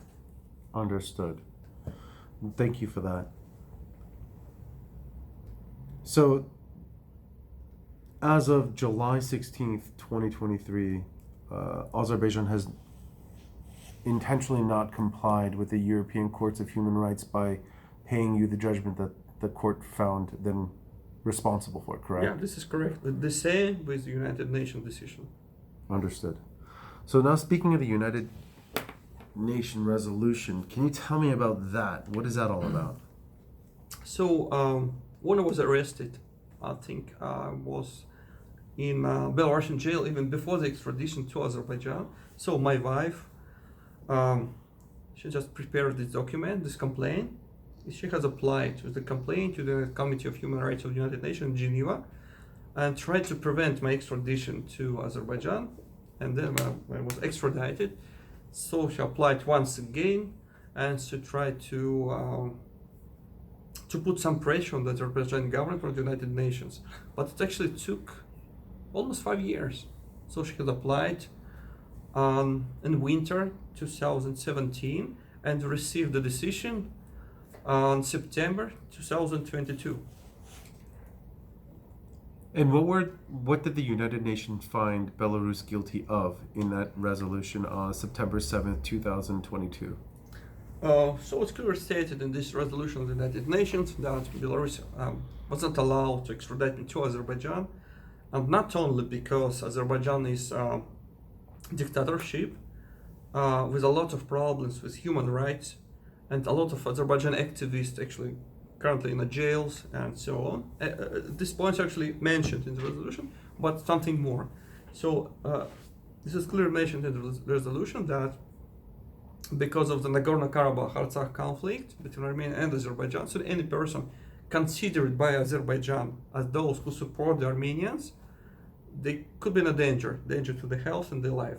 So it was clearly mentioned by this resolution, but still, I was extradited by Belarus.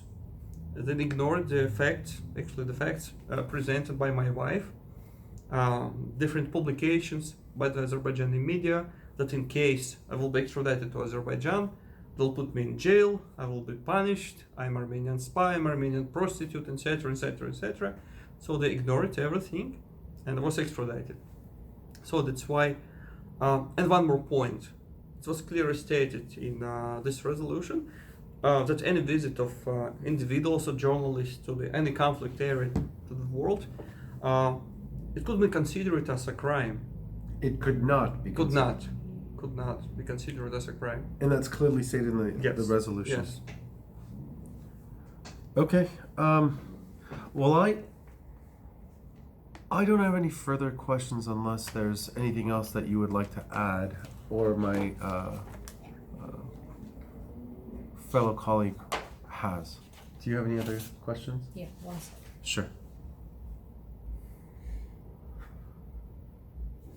Going back to when you earlier spoke about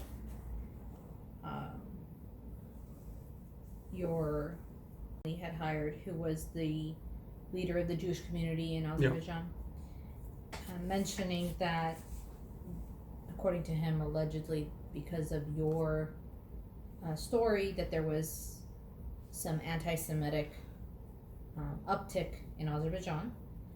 How did that make you feel?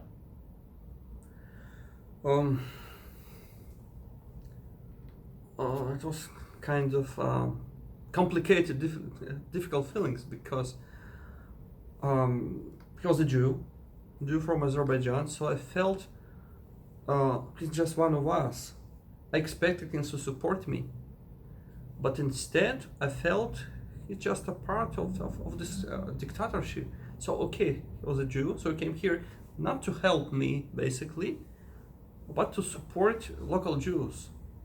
He just tried to find a way to remove any issues connected with my name from Azerbaijan. That's it. So I didn't feel he feel kind of he wants to support me or any just friendly feelings or something. Just nothing. Just told me just in a straight way, I'm here not because of your personality, but because of my own nation and my community. That's it.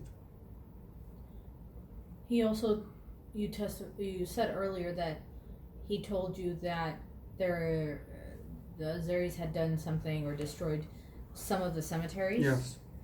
belonging to the Jewish community in Azerbaijan. Yeah. Do you know how many cemeteries they had? He mentioned 2 cemeteries in Baku. And you said earlier that you responded that it's not because of you, but it's because of Ilham Aliyev, right? Yes. And he responded by saying, please don't mention that name, you said. Yes. Did he say anything other than that regarding that subject? That's it basically. And in your opinion, why do you think he was saying don't mention that person's name? I think my attorney actually was a smart person. He was very educated. He could speak many languages fluently. He was ex-Azerbaijani politician, and I think it was just clear understood for him what's going on in Azerbaijan, because he was a part of Azerbaijan. He was the part of the pro-government party, actually government party called Yeni Azerbaijan, New Azerbaijan, Yeni Azerbaijan. It was like a long time ago, but still, he was one of them. He knew for sure about the corruption, about Armenophobia, and my attorney, clearly mentioned about the massacre of Armenians in 1988. Just passed by. He said, when Armenians were massacred in Baku and Sumgait, most of the Jews left. But we didn't talk much about this, because I think he couldn't feel safe as well.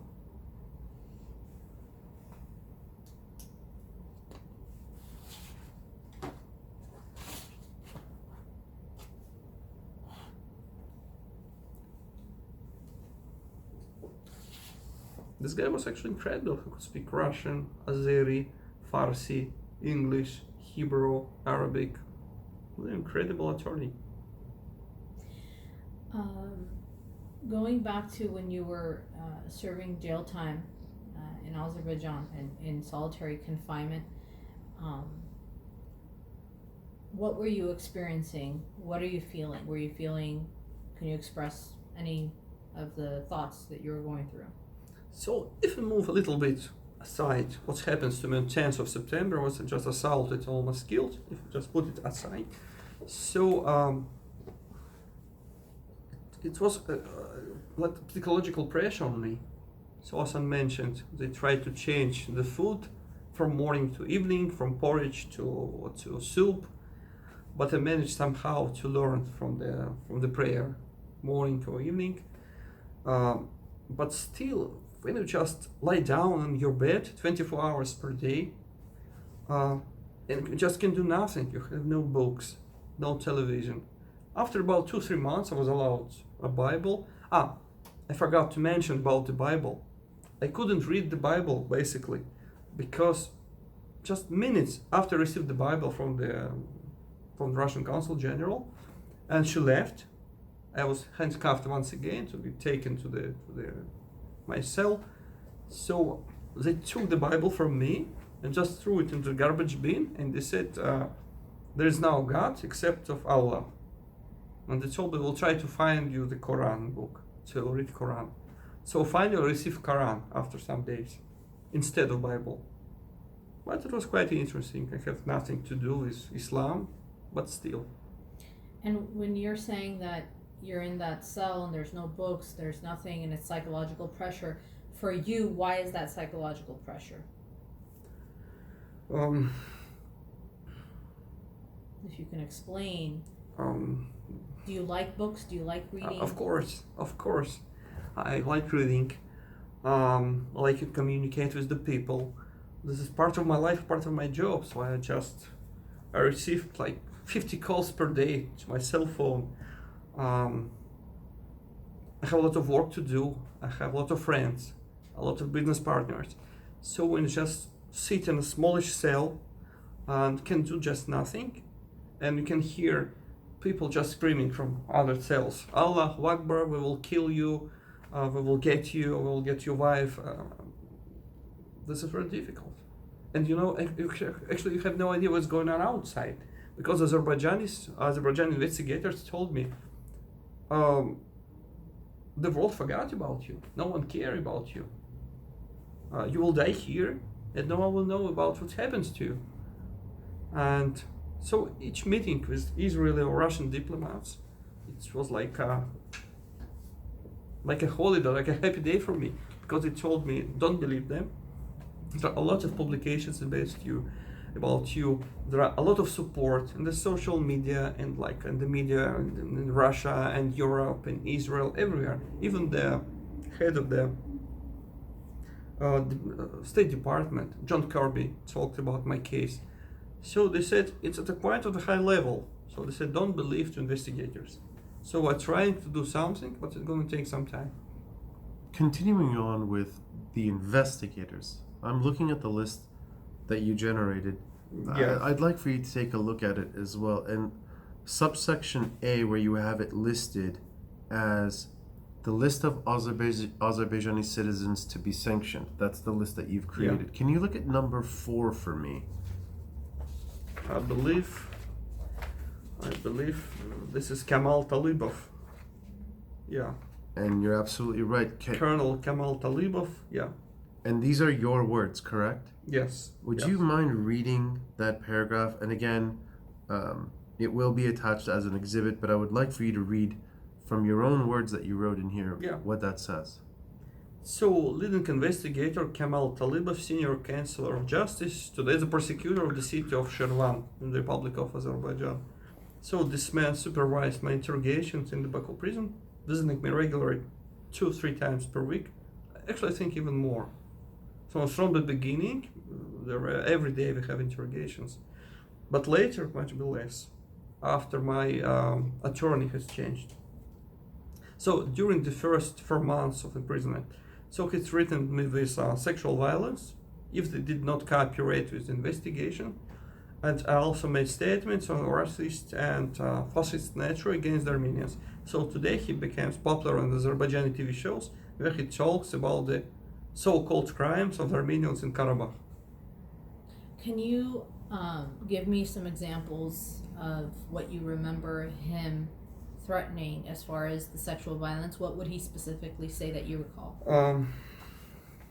It was just one case. I think a couple of times during my being in a cell in Azerbaijani jail, have a problems with the light, so they have to change the lamp.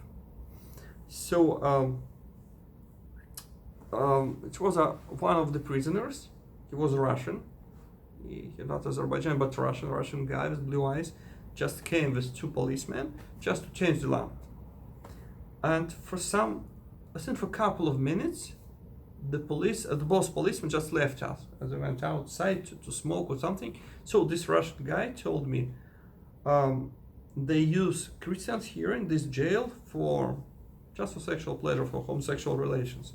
So they're not allowed to have sexual relations with another Muslims, but we're Russians here, so.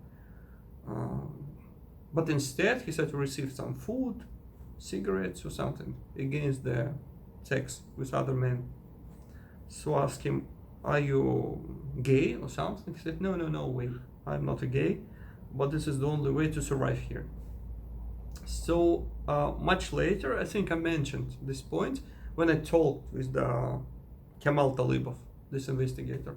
So I said, what's going on here? I've heard from one of the prisoners here that he is a Muslim prisoner use him as a prostitute here in the jail only because he is not a Muslim. So he said, look, the world is horrible. He said, in case you will not cooperate with us, you will experience the same. He said, it was like a joke. He sounds like a joking with me, but it wasn't a joke. Did you feel threatened at that point? Of course. You mentioned also about racist remarks about Armenians. Do you remember any of the specific comments you made? So both investigators, Kemal Talibov and the second one, Vugar Nasibov, both of them told me it was kind of joke. They talked just in front of my attorney, but my Jewish attorney, I mean the second one. The attorney just writing something and made it like he didn't hear the words. So he didn't want to just talk about Armenians at all with the Azerbaijanis.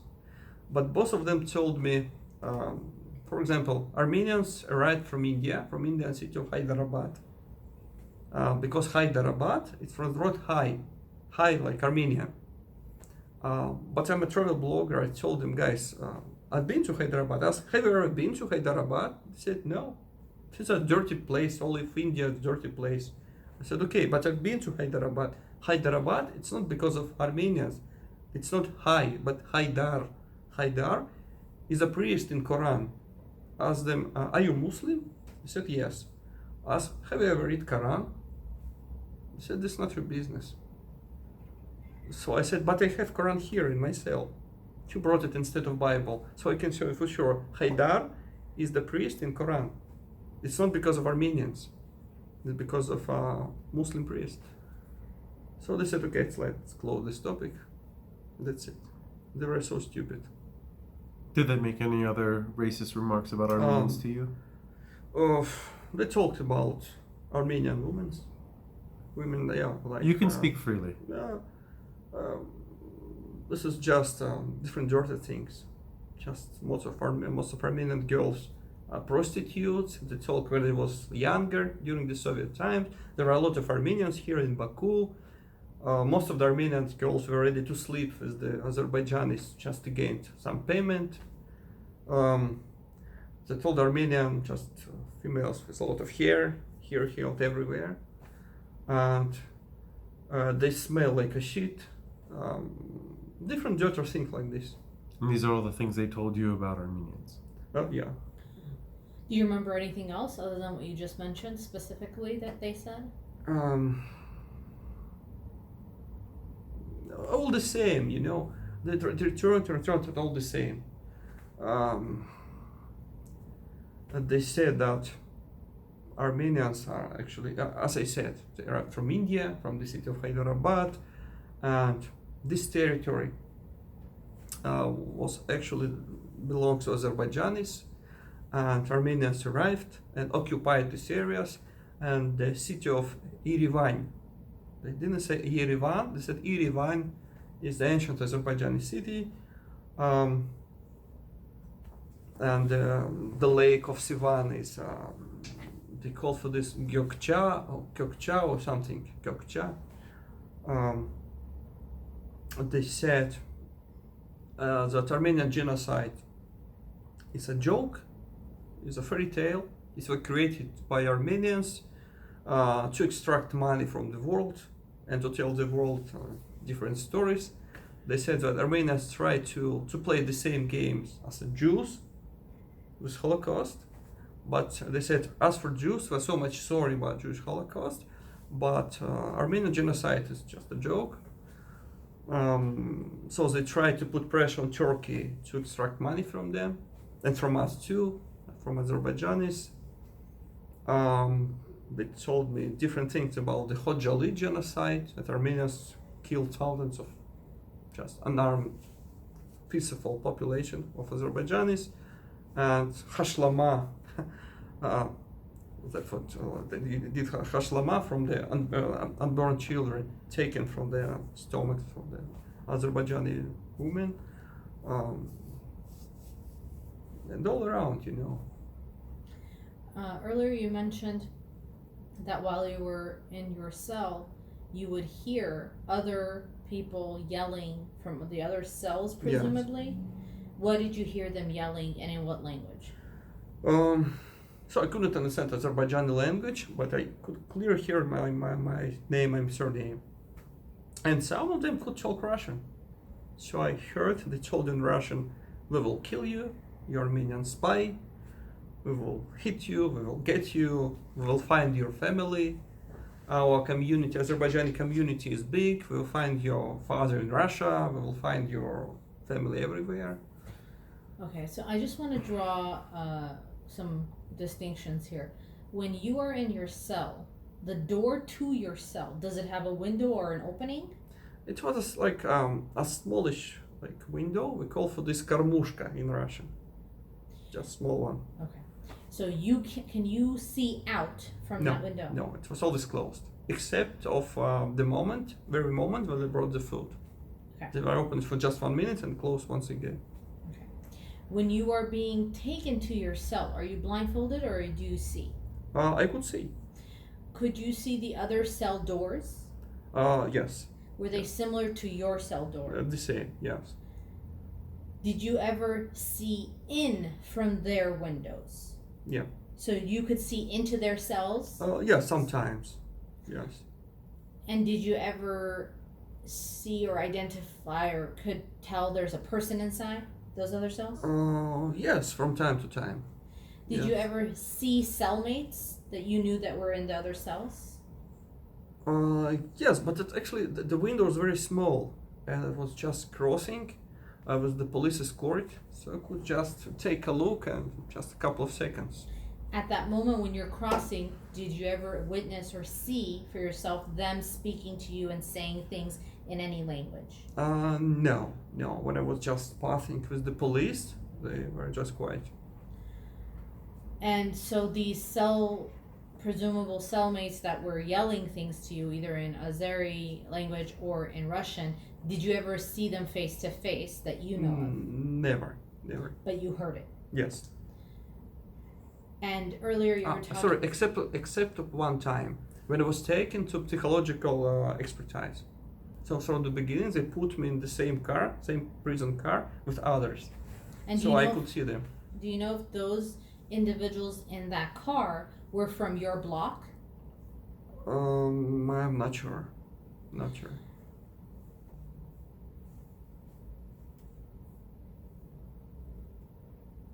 And did you ever identify yourself to the individuals that were in the car by name? Did you introduce yourself? No, never. But most of them could just see me in the television. During your time in the cell, other than the end when they almost killed you, were you ever assaulted? No, never. What was the weather like when you were in your cell? Like, what was the temperature? Was it cold, warm, nice? It depends. I arrived to Baku in February. It was quite cold. I need to think how convert to Fahrenheit. You can but say in, it in Celsius. Yeah, in Celsius it was like maybe 12, maximum 12 degrees. I think it's more like in Fahrenheit. How much is it? Like, I couldn't check it, but it was very cold, extremely cold. I had old Soviet blankets provided by the staff, by the prison staff, full of the holes and very dirty. A blanket. It didn't help me much, so I had to sleep with my jacket, with jeans, with my shoes. So they allowed you to keep your clothes? Yes. And during the summer, it was extremely hot. Did you have warm or hot running water in your cell? Just cold water. Couple of hours in the morning, couple hours in the evening. And I have a huge problem with drinking water, because I didn't have like mineral water in the bottles. So I had to use just tap water, and very bad quality. With a kind of bad smell of kind of chemistry or something. It smelled bad, you're saying? Yes, but I had to drink it. and I have a lot of troubles with my stomach. Maybe because of the water, maybe. So what kind of troubles did you have with your stomach? Different pains, diarrhea. So I had diarrhea almost every day, 7 months, almost every day. Maybe because of the food, maybe because of the water, maybe because I didn't have even the soap to wash my hands. That's what I wanted to ask you about next. Toiletries. Were you given what type of toiletries and sanitary products were you given? So I didn't have toilet paper at all. So I had to use my left hand and water. So in case I have a small bottle of like this small water. So I had to put some water in the morning in case I had to go to toilet. I mean to restroom. In the middle of the day, I could just use it in my left hand. But this water is not enough. So you need much more just to clean up everything. So if you didn't have water in the middle of the day and you ran out of water in your little cup, you didn't have something to help yourself. Just nothing. Number of times I had to use my socks just to wash my ass. And then in the evening when it was water, I had to just to wash. So throughout the day, if you're having to use the restroom, you don't have soap, and if you're using your hand, you don't have clean hands. Of course. So then you're eating also. So I tried to use my right hand for eating and my left hand for just washing. Psychologically, how did this make you feel that they were making you live under these conditions? It was a little deep psychological depression because of a lot of reasons, including the reasons that I even can't use toilet paper. It's really, and I believe so. That's why I have number of some diseases. So, for example, when I try to, how do you say? Pee. When I try to pee, I have a pain here. It was kind of bacteria inside. The camera doesn't show, but you were pointing. What are you pointing to? Yeah, I'm pointing. You could say right here. Your stomach? Yeah, my stomach. So it was some bacteria inside. It was later found by the Israelis. So I had to spend number of months with antibiotics to kill this bacteria. Do you still experience that? No, nothing. Do you have any nightmares still? Sorry? Do you still have any nightmares? No, nothing. You were in the middle of describing how you felt. You said severe depression. So that sounds like a Yes. diagnosis. What does that mean to you if you could describe what you were experiencing in order for you to say it was a severe depression? So for example, I couldn't sleep normally. My day schedule, like my daytime was absolutely broken because, as I mentioned, they changed the food, and for a long time I couldn't know what's time of the day. So when I just felt I need to sleep, I was just lying in the bed. I couldn't just fall asleep. I was thinking about different things, what's gonna be happen, if I will survive, what about my daughter, what about my wife, my family, what's happening now. I was thinking about the threats I received from this yelling of those guys from the cells, because they could easily find my family in Russia, for example, even in Israel. So I couldn't check, I couldn't talk, I couldn't communicate with somebody about this. So, such a kind of psychological depression needs somebody to talk. And I couldn't find, so I was just alone. So, Battery died. Yeah. All right, so the last session terminated because of the battery issue. So we're back on, and we were talking about why you believe you called it severe depression or deep depression, and I was asking you to give an explanation of what you meant by that, and you had given us some examples. So to continue, do you have any other examples? I can remember one example. So when was constantly under deep psychological depression, and plus you're away from the family, you don't have any sexual relations, and because of bad food, lack of sunlight, you just so when you're just alone under depression, so people sometimes try to masturbate. And first time in my life I experienced just impotence. Impotence, yeah, first time in my Erectile life. dysfunction. Yeah, impotence, and- so dysfunction, absolute dysfunction. So because of the bad food and psychological depression about everything, I felt the same. But at the same time, I felt pains right here in my stomach, right here, which is prostatitis or something. It's more like prostatitis, more or less, at the first stage of prostatitis, because when you don't have sexual relations at all, and you just can't masturbate, and psychological depression, bad food, whatever. So after I was released from the Azerbaijan jail, I had to pass treatment with this as well. That's it. In Israel? Yeah, And were you able to get the right treatment? after about a year. It was 1 year. And I felt very bad psychologically with my wife, and that's it.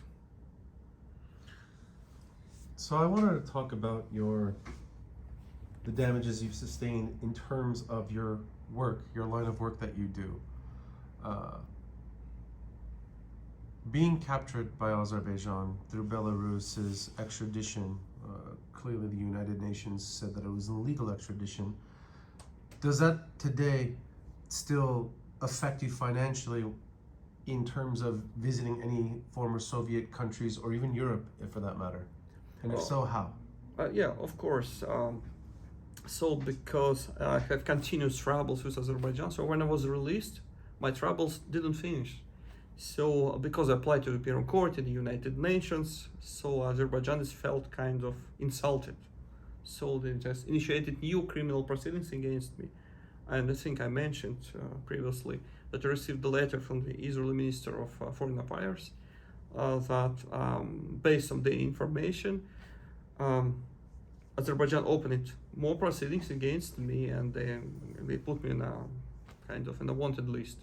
So as far as I know, the Interpol refused cooperate with Azerbaijan in my case, but still they have some agreements between some countries, like ex-Soviet countries like Kazakhstan, Uzbekistan, Republic of Georgia, Russia, Ukraine, Belarus, and etc., plus Turkey, Pakistan, countries like Iran, Iraq, and most of the actually Muslim countries of the Middle East. And these are all countries that you used to frequently visit and Yes. obviously make money while Yes. you were working there. Plus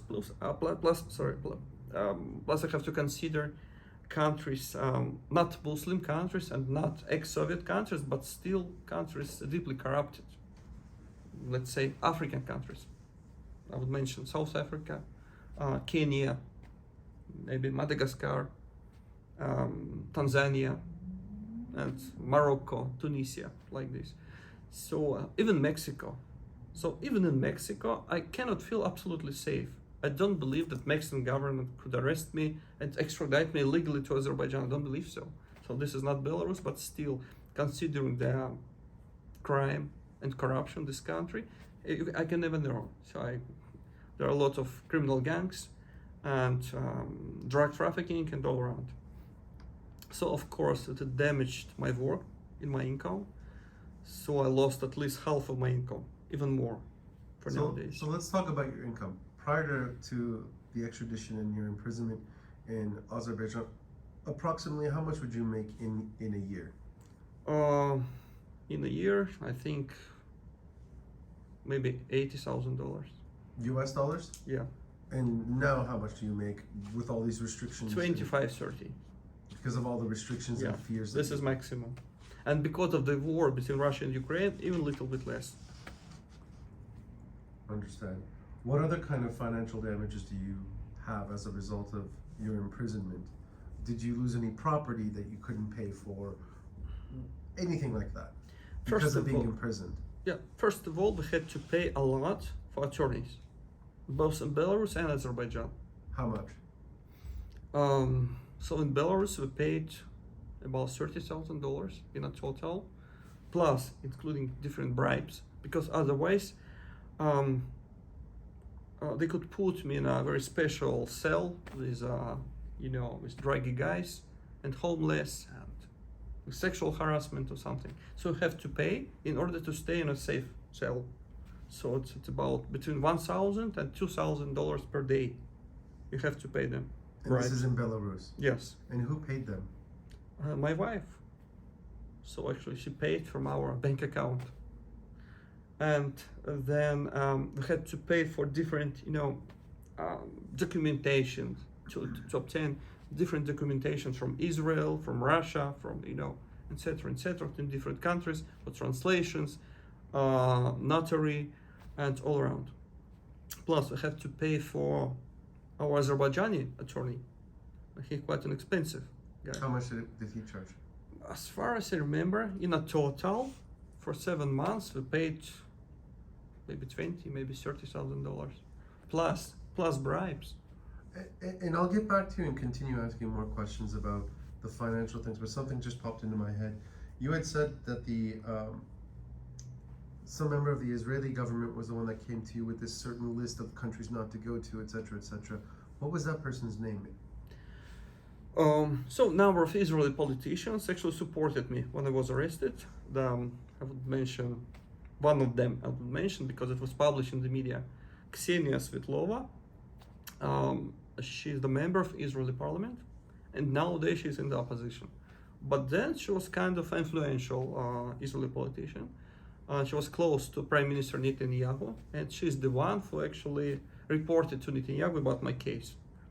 As far as I remember, she told me it happened after about 3 or 4 days after I was arrested in Belarus. So she told me that Netanyahu actually asked, who is this guy? Is he just cooperating with us? I think the meaning of the word is he kind of Mossad agent or something? She said, no, just journalist and blogger. So he said, look, Azerbaijan is it's kind of a sensitive issue with Azerbaijan. So let's try to figure out with the foreign ministry what we can do in this case in order not to damage our relations with Azerbaijan. So Israel actually did not support me because of these political games, because of this kind of real politics. Basically, that's it. I know some more details, but I would like to, not to disclose it. And you don't want to disclose it because of safety reasons? Yeah, I would mention the name of ex-defense minister of Israel, Avigdor Lieberman, who was connected to military supplies to Azerbaijan, and who actually personally took a part in my case, but on Azerbaijani side. But I will not run into details. Understood. And so let's get back to the financial losses that you've experienced from there. Are there any financial losses that you've experienced that I have not asked you or mentioned that you would like to tell me? First of all, I didn't work for 9 months. So I didn't have income for 9 months. Then, because of my injuries, I couldn't work for 2-3 months more. So 1 year in a total, I couldn't work. So no income at all. And in Israel, we have an apartment, we have to pay mortgage. So we couldn't pay. So we have like percent, not a commission, but if you Interest? don't pay your mortgage. Penalties, because of that. And have you been able to pay those penalties off since then? Yes, now we were able with support from our friends. How did your wife and daughter financially survive while you were incarcerated? Really hard times for them. So our daughter then, she was 2 and 3 years old. They were just deported from Israel, as I mentioned before. They were given 30 days to leave Israel. So left for the Republic of Georgia. They lived some time in Europe with our friends in Poland, then in Russian Federation. sometime in Yerevan. So my wife couldn't work at all because she was just with a 2 years old baby, and she just finished and spent all our savings from the bank. But thanks to the people, thanks to our friends in different countries, thanks to donations, she was able to survive. Understood. Do you have any other questions? I mean, we could literally ask you questions for the next 20 hours, but Yeah. we've been going at this for quite a long time today. And During the interrogations, did they ever strike you or beat you up, or No, never. and did they ever give you any breaks during the interrogations? Yes. Even offered me some tea, coffee. Yeah, they were more or less nice from the beginning. Did anyone guarantee your safety while you were imprisoned in Azerbaijan? Any Azeri government official? Both investigators, Kamal Talibov and Vugar Nasibov, both of them told me Azerbaijan is the country of democracy and tolerance. You can feel safe here. This is not Russia, not Armenia, even not Israel. Our president, you could see the pictures of the President Aliyev and his father, Haydar Aliyev, everywhere. So they said, here you're absolutely safe. Were you safe? This sounds like a joke. So I was assaulted finally. At any point prior to your release from the hospital in Azerbaijan, were you able to bribe any of the officials there for any reason? I personally couldn't bribe people because I didn't have money in jail. But my wife, through our attorney, our Azerbaijani attorney, and our Belarusian attorneys, she was able to bribe sometime. To bring, let's say, in Belarus, not in Azerbaijan, in Belarus, to bring some more food, some sausages, some fish, smoked fish. From time to time, some, apples, some fruits, a little bit, not too much. And it was really expensive. So she paid, I think she told me once, so she paid like $500 in order to bring to the jail a couple of apples, banana, and I think one orange or something. Are we talking about $500 US? Yeah, and something more, maybe couple of sausages. Was she or anyone on your behalf able to bribe any Azeri prison guards or anyone there for anything in exchange? No, I don't think so. No.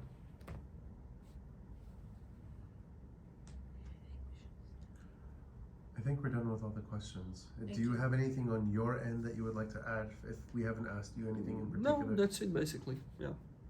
Well, we thank you for your time and stay safe. Thank you. Thank you.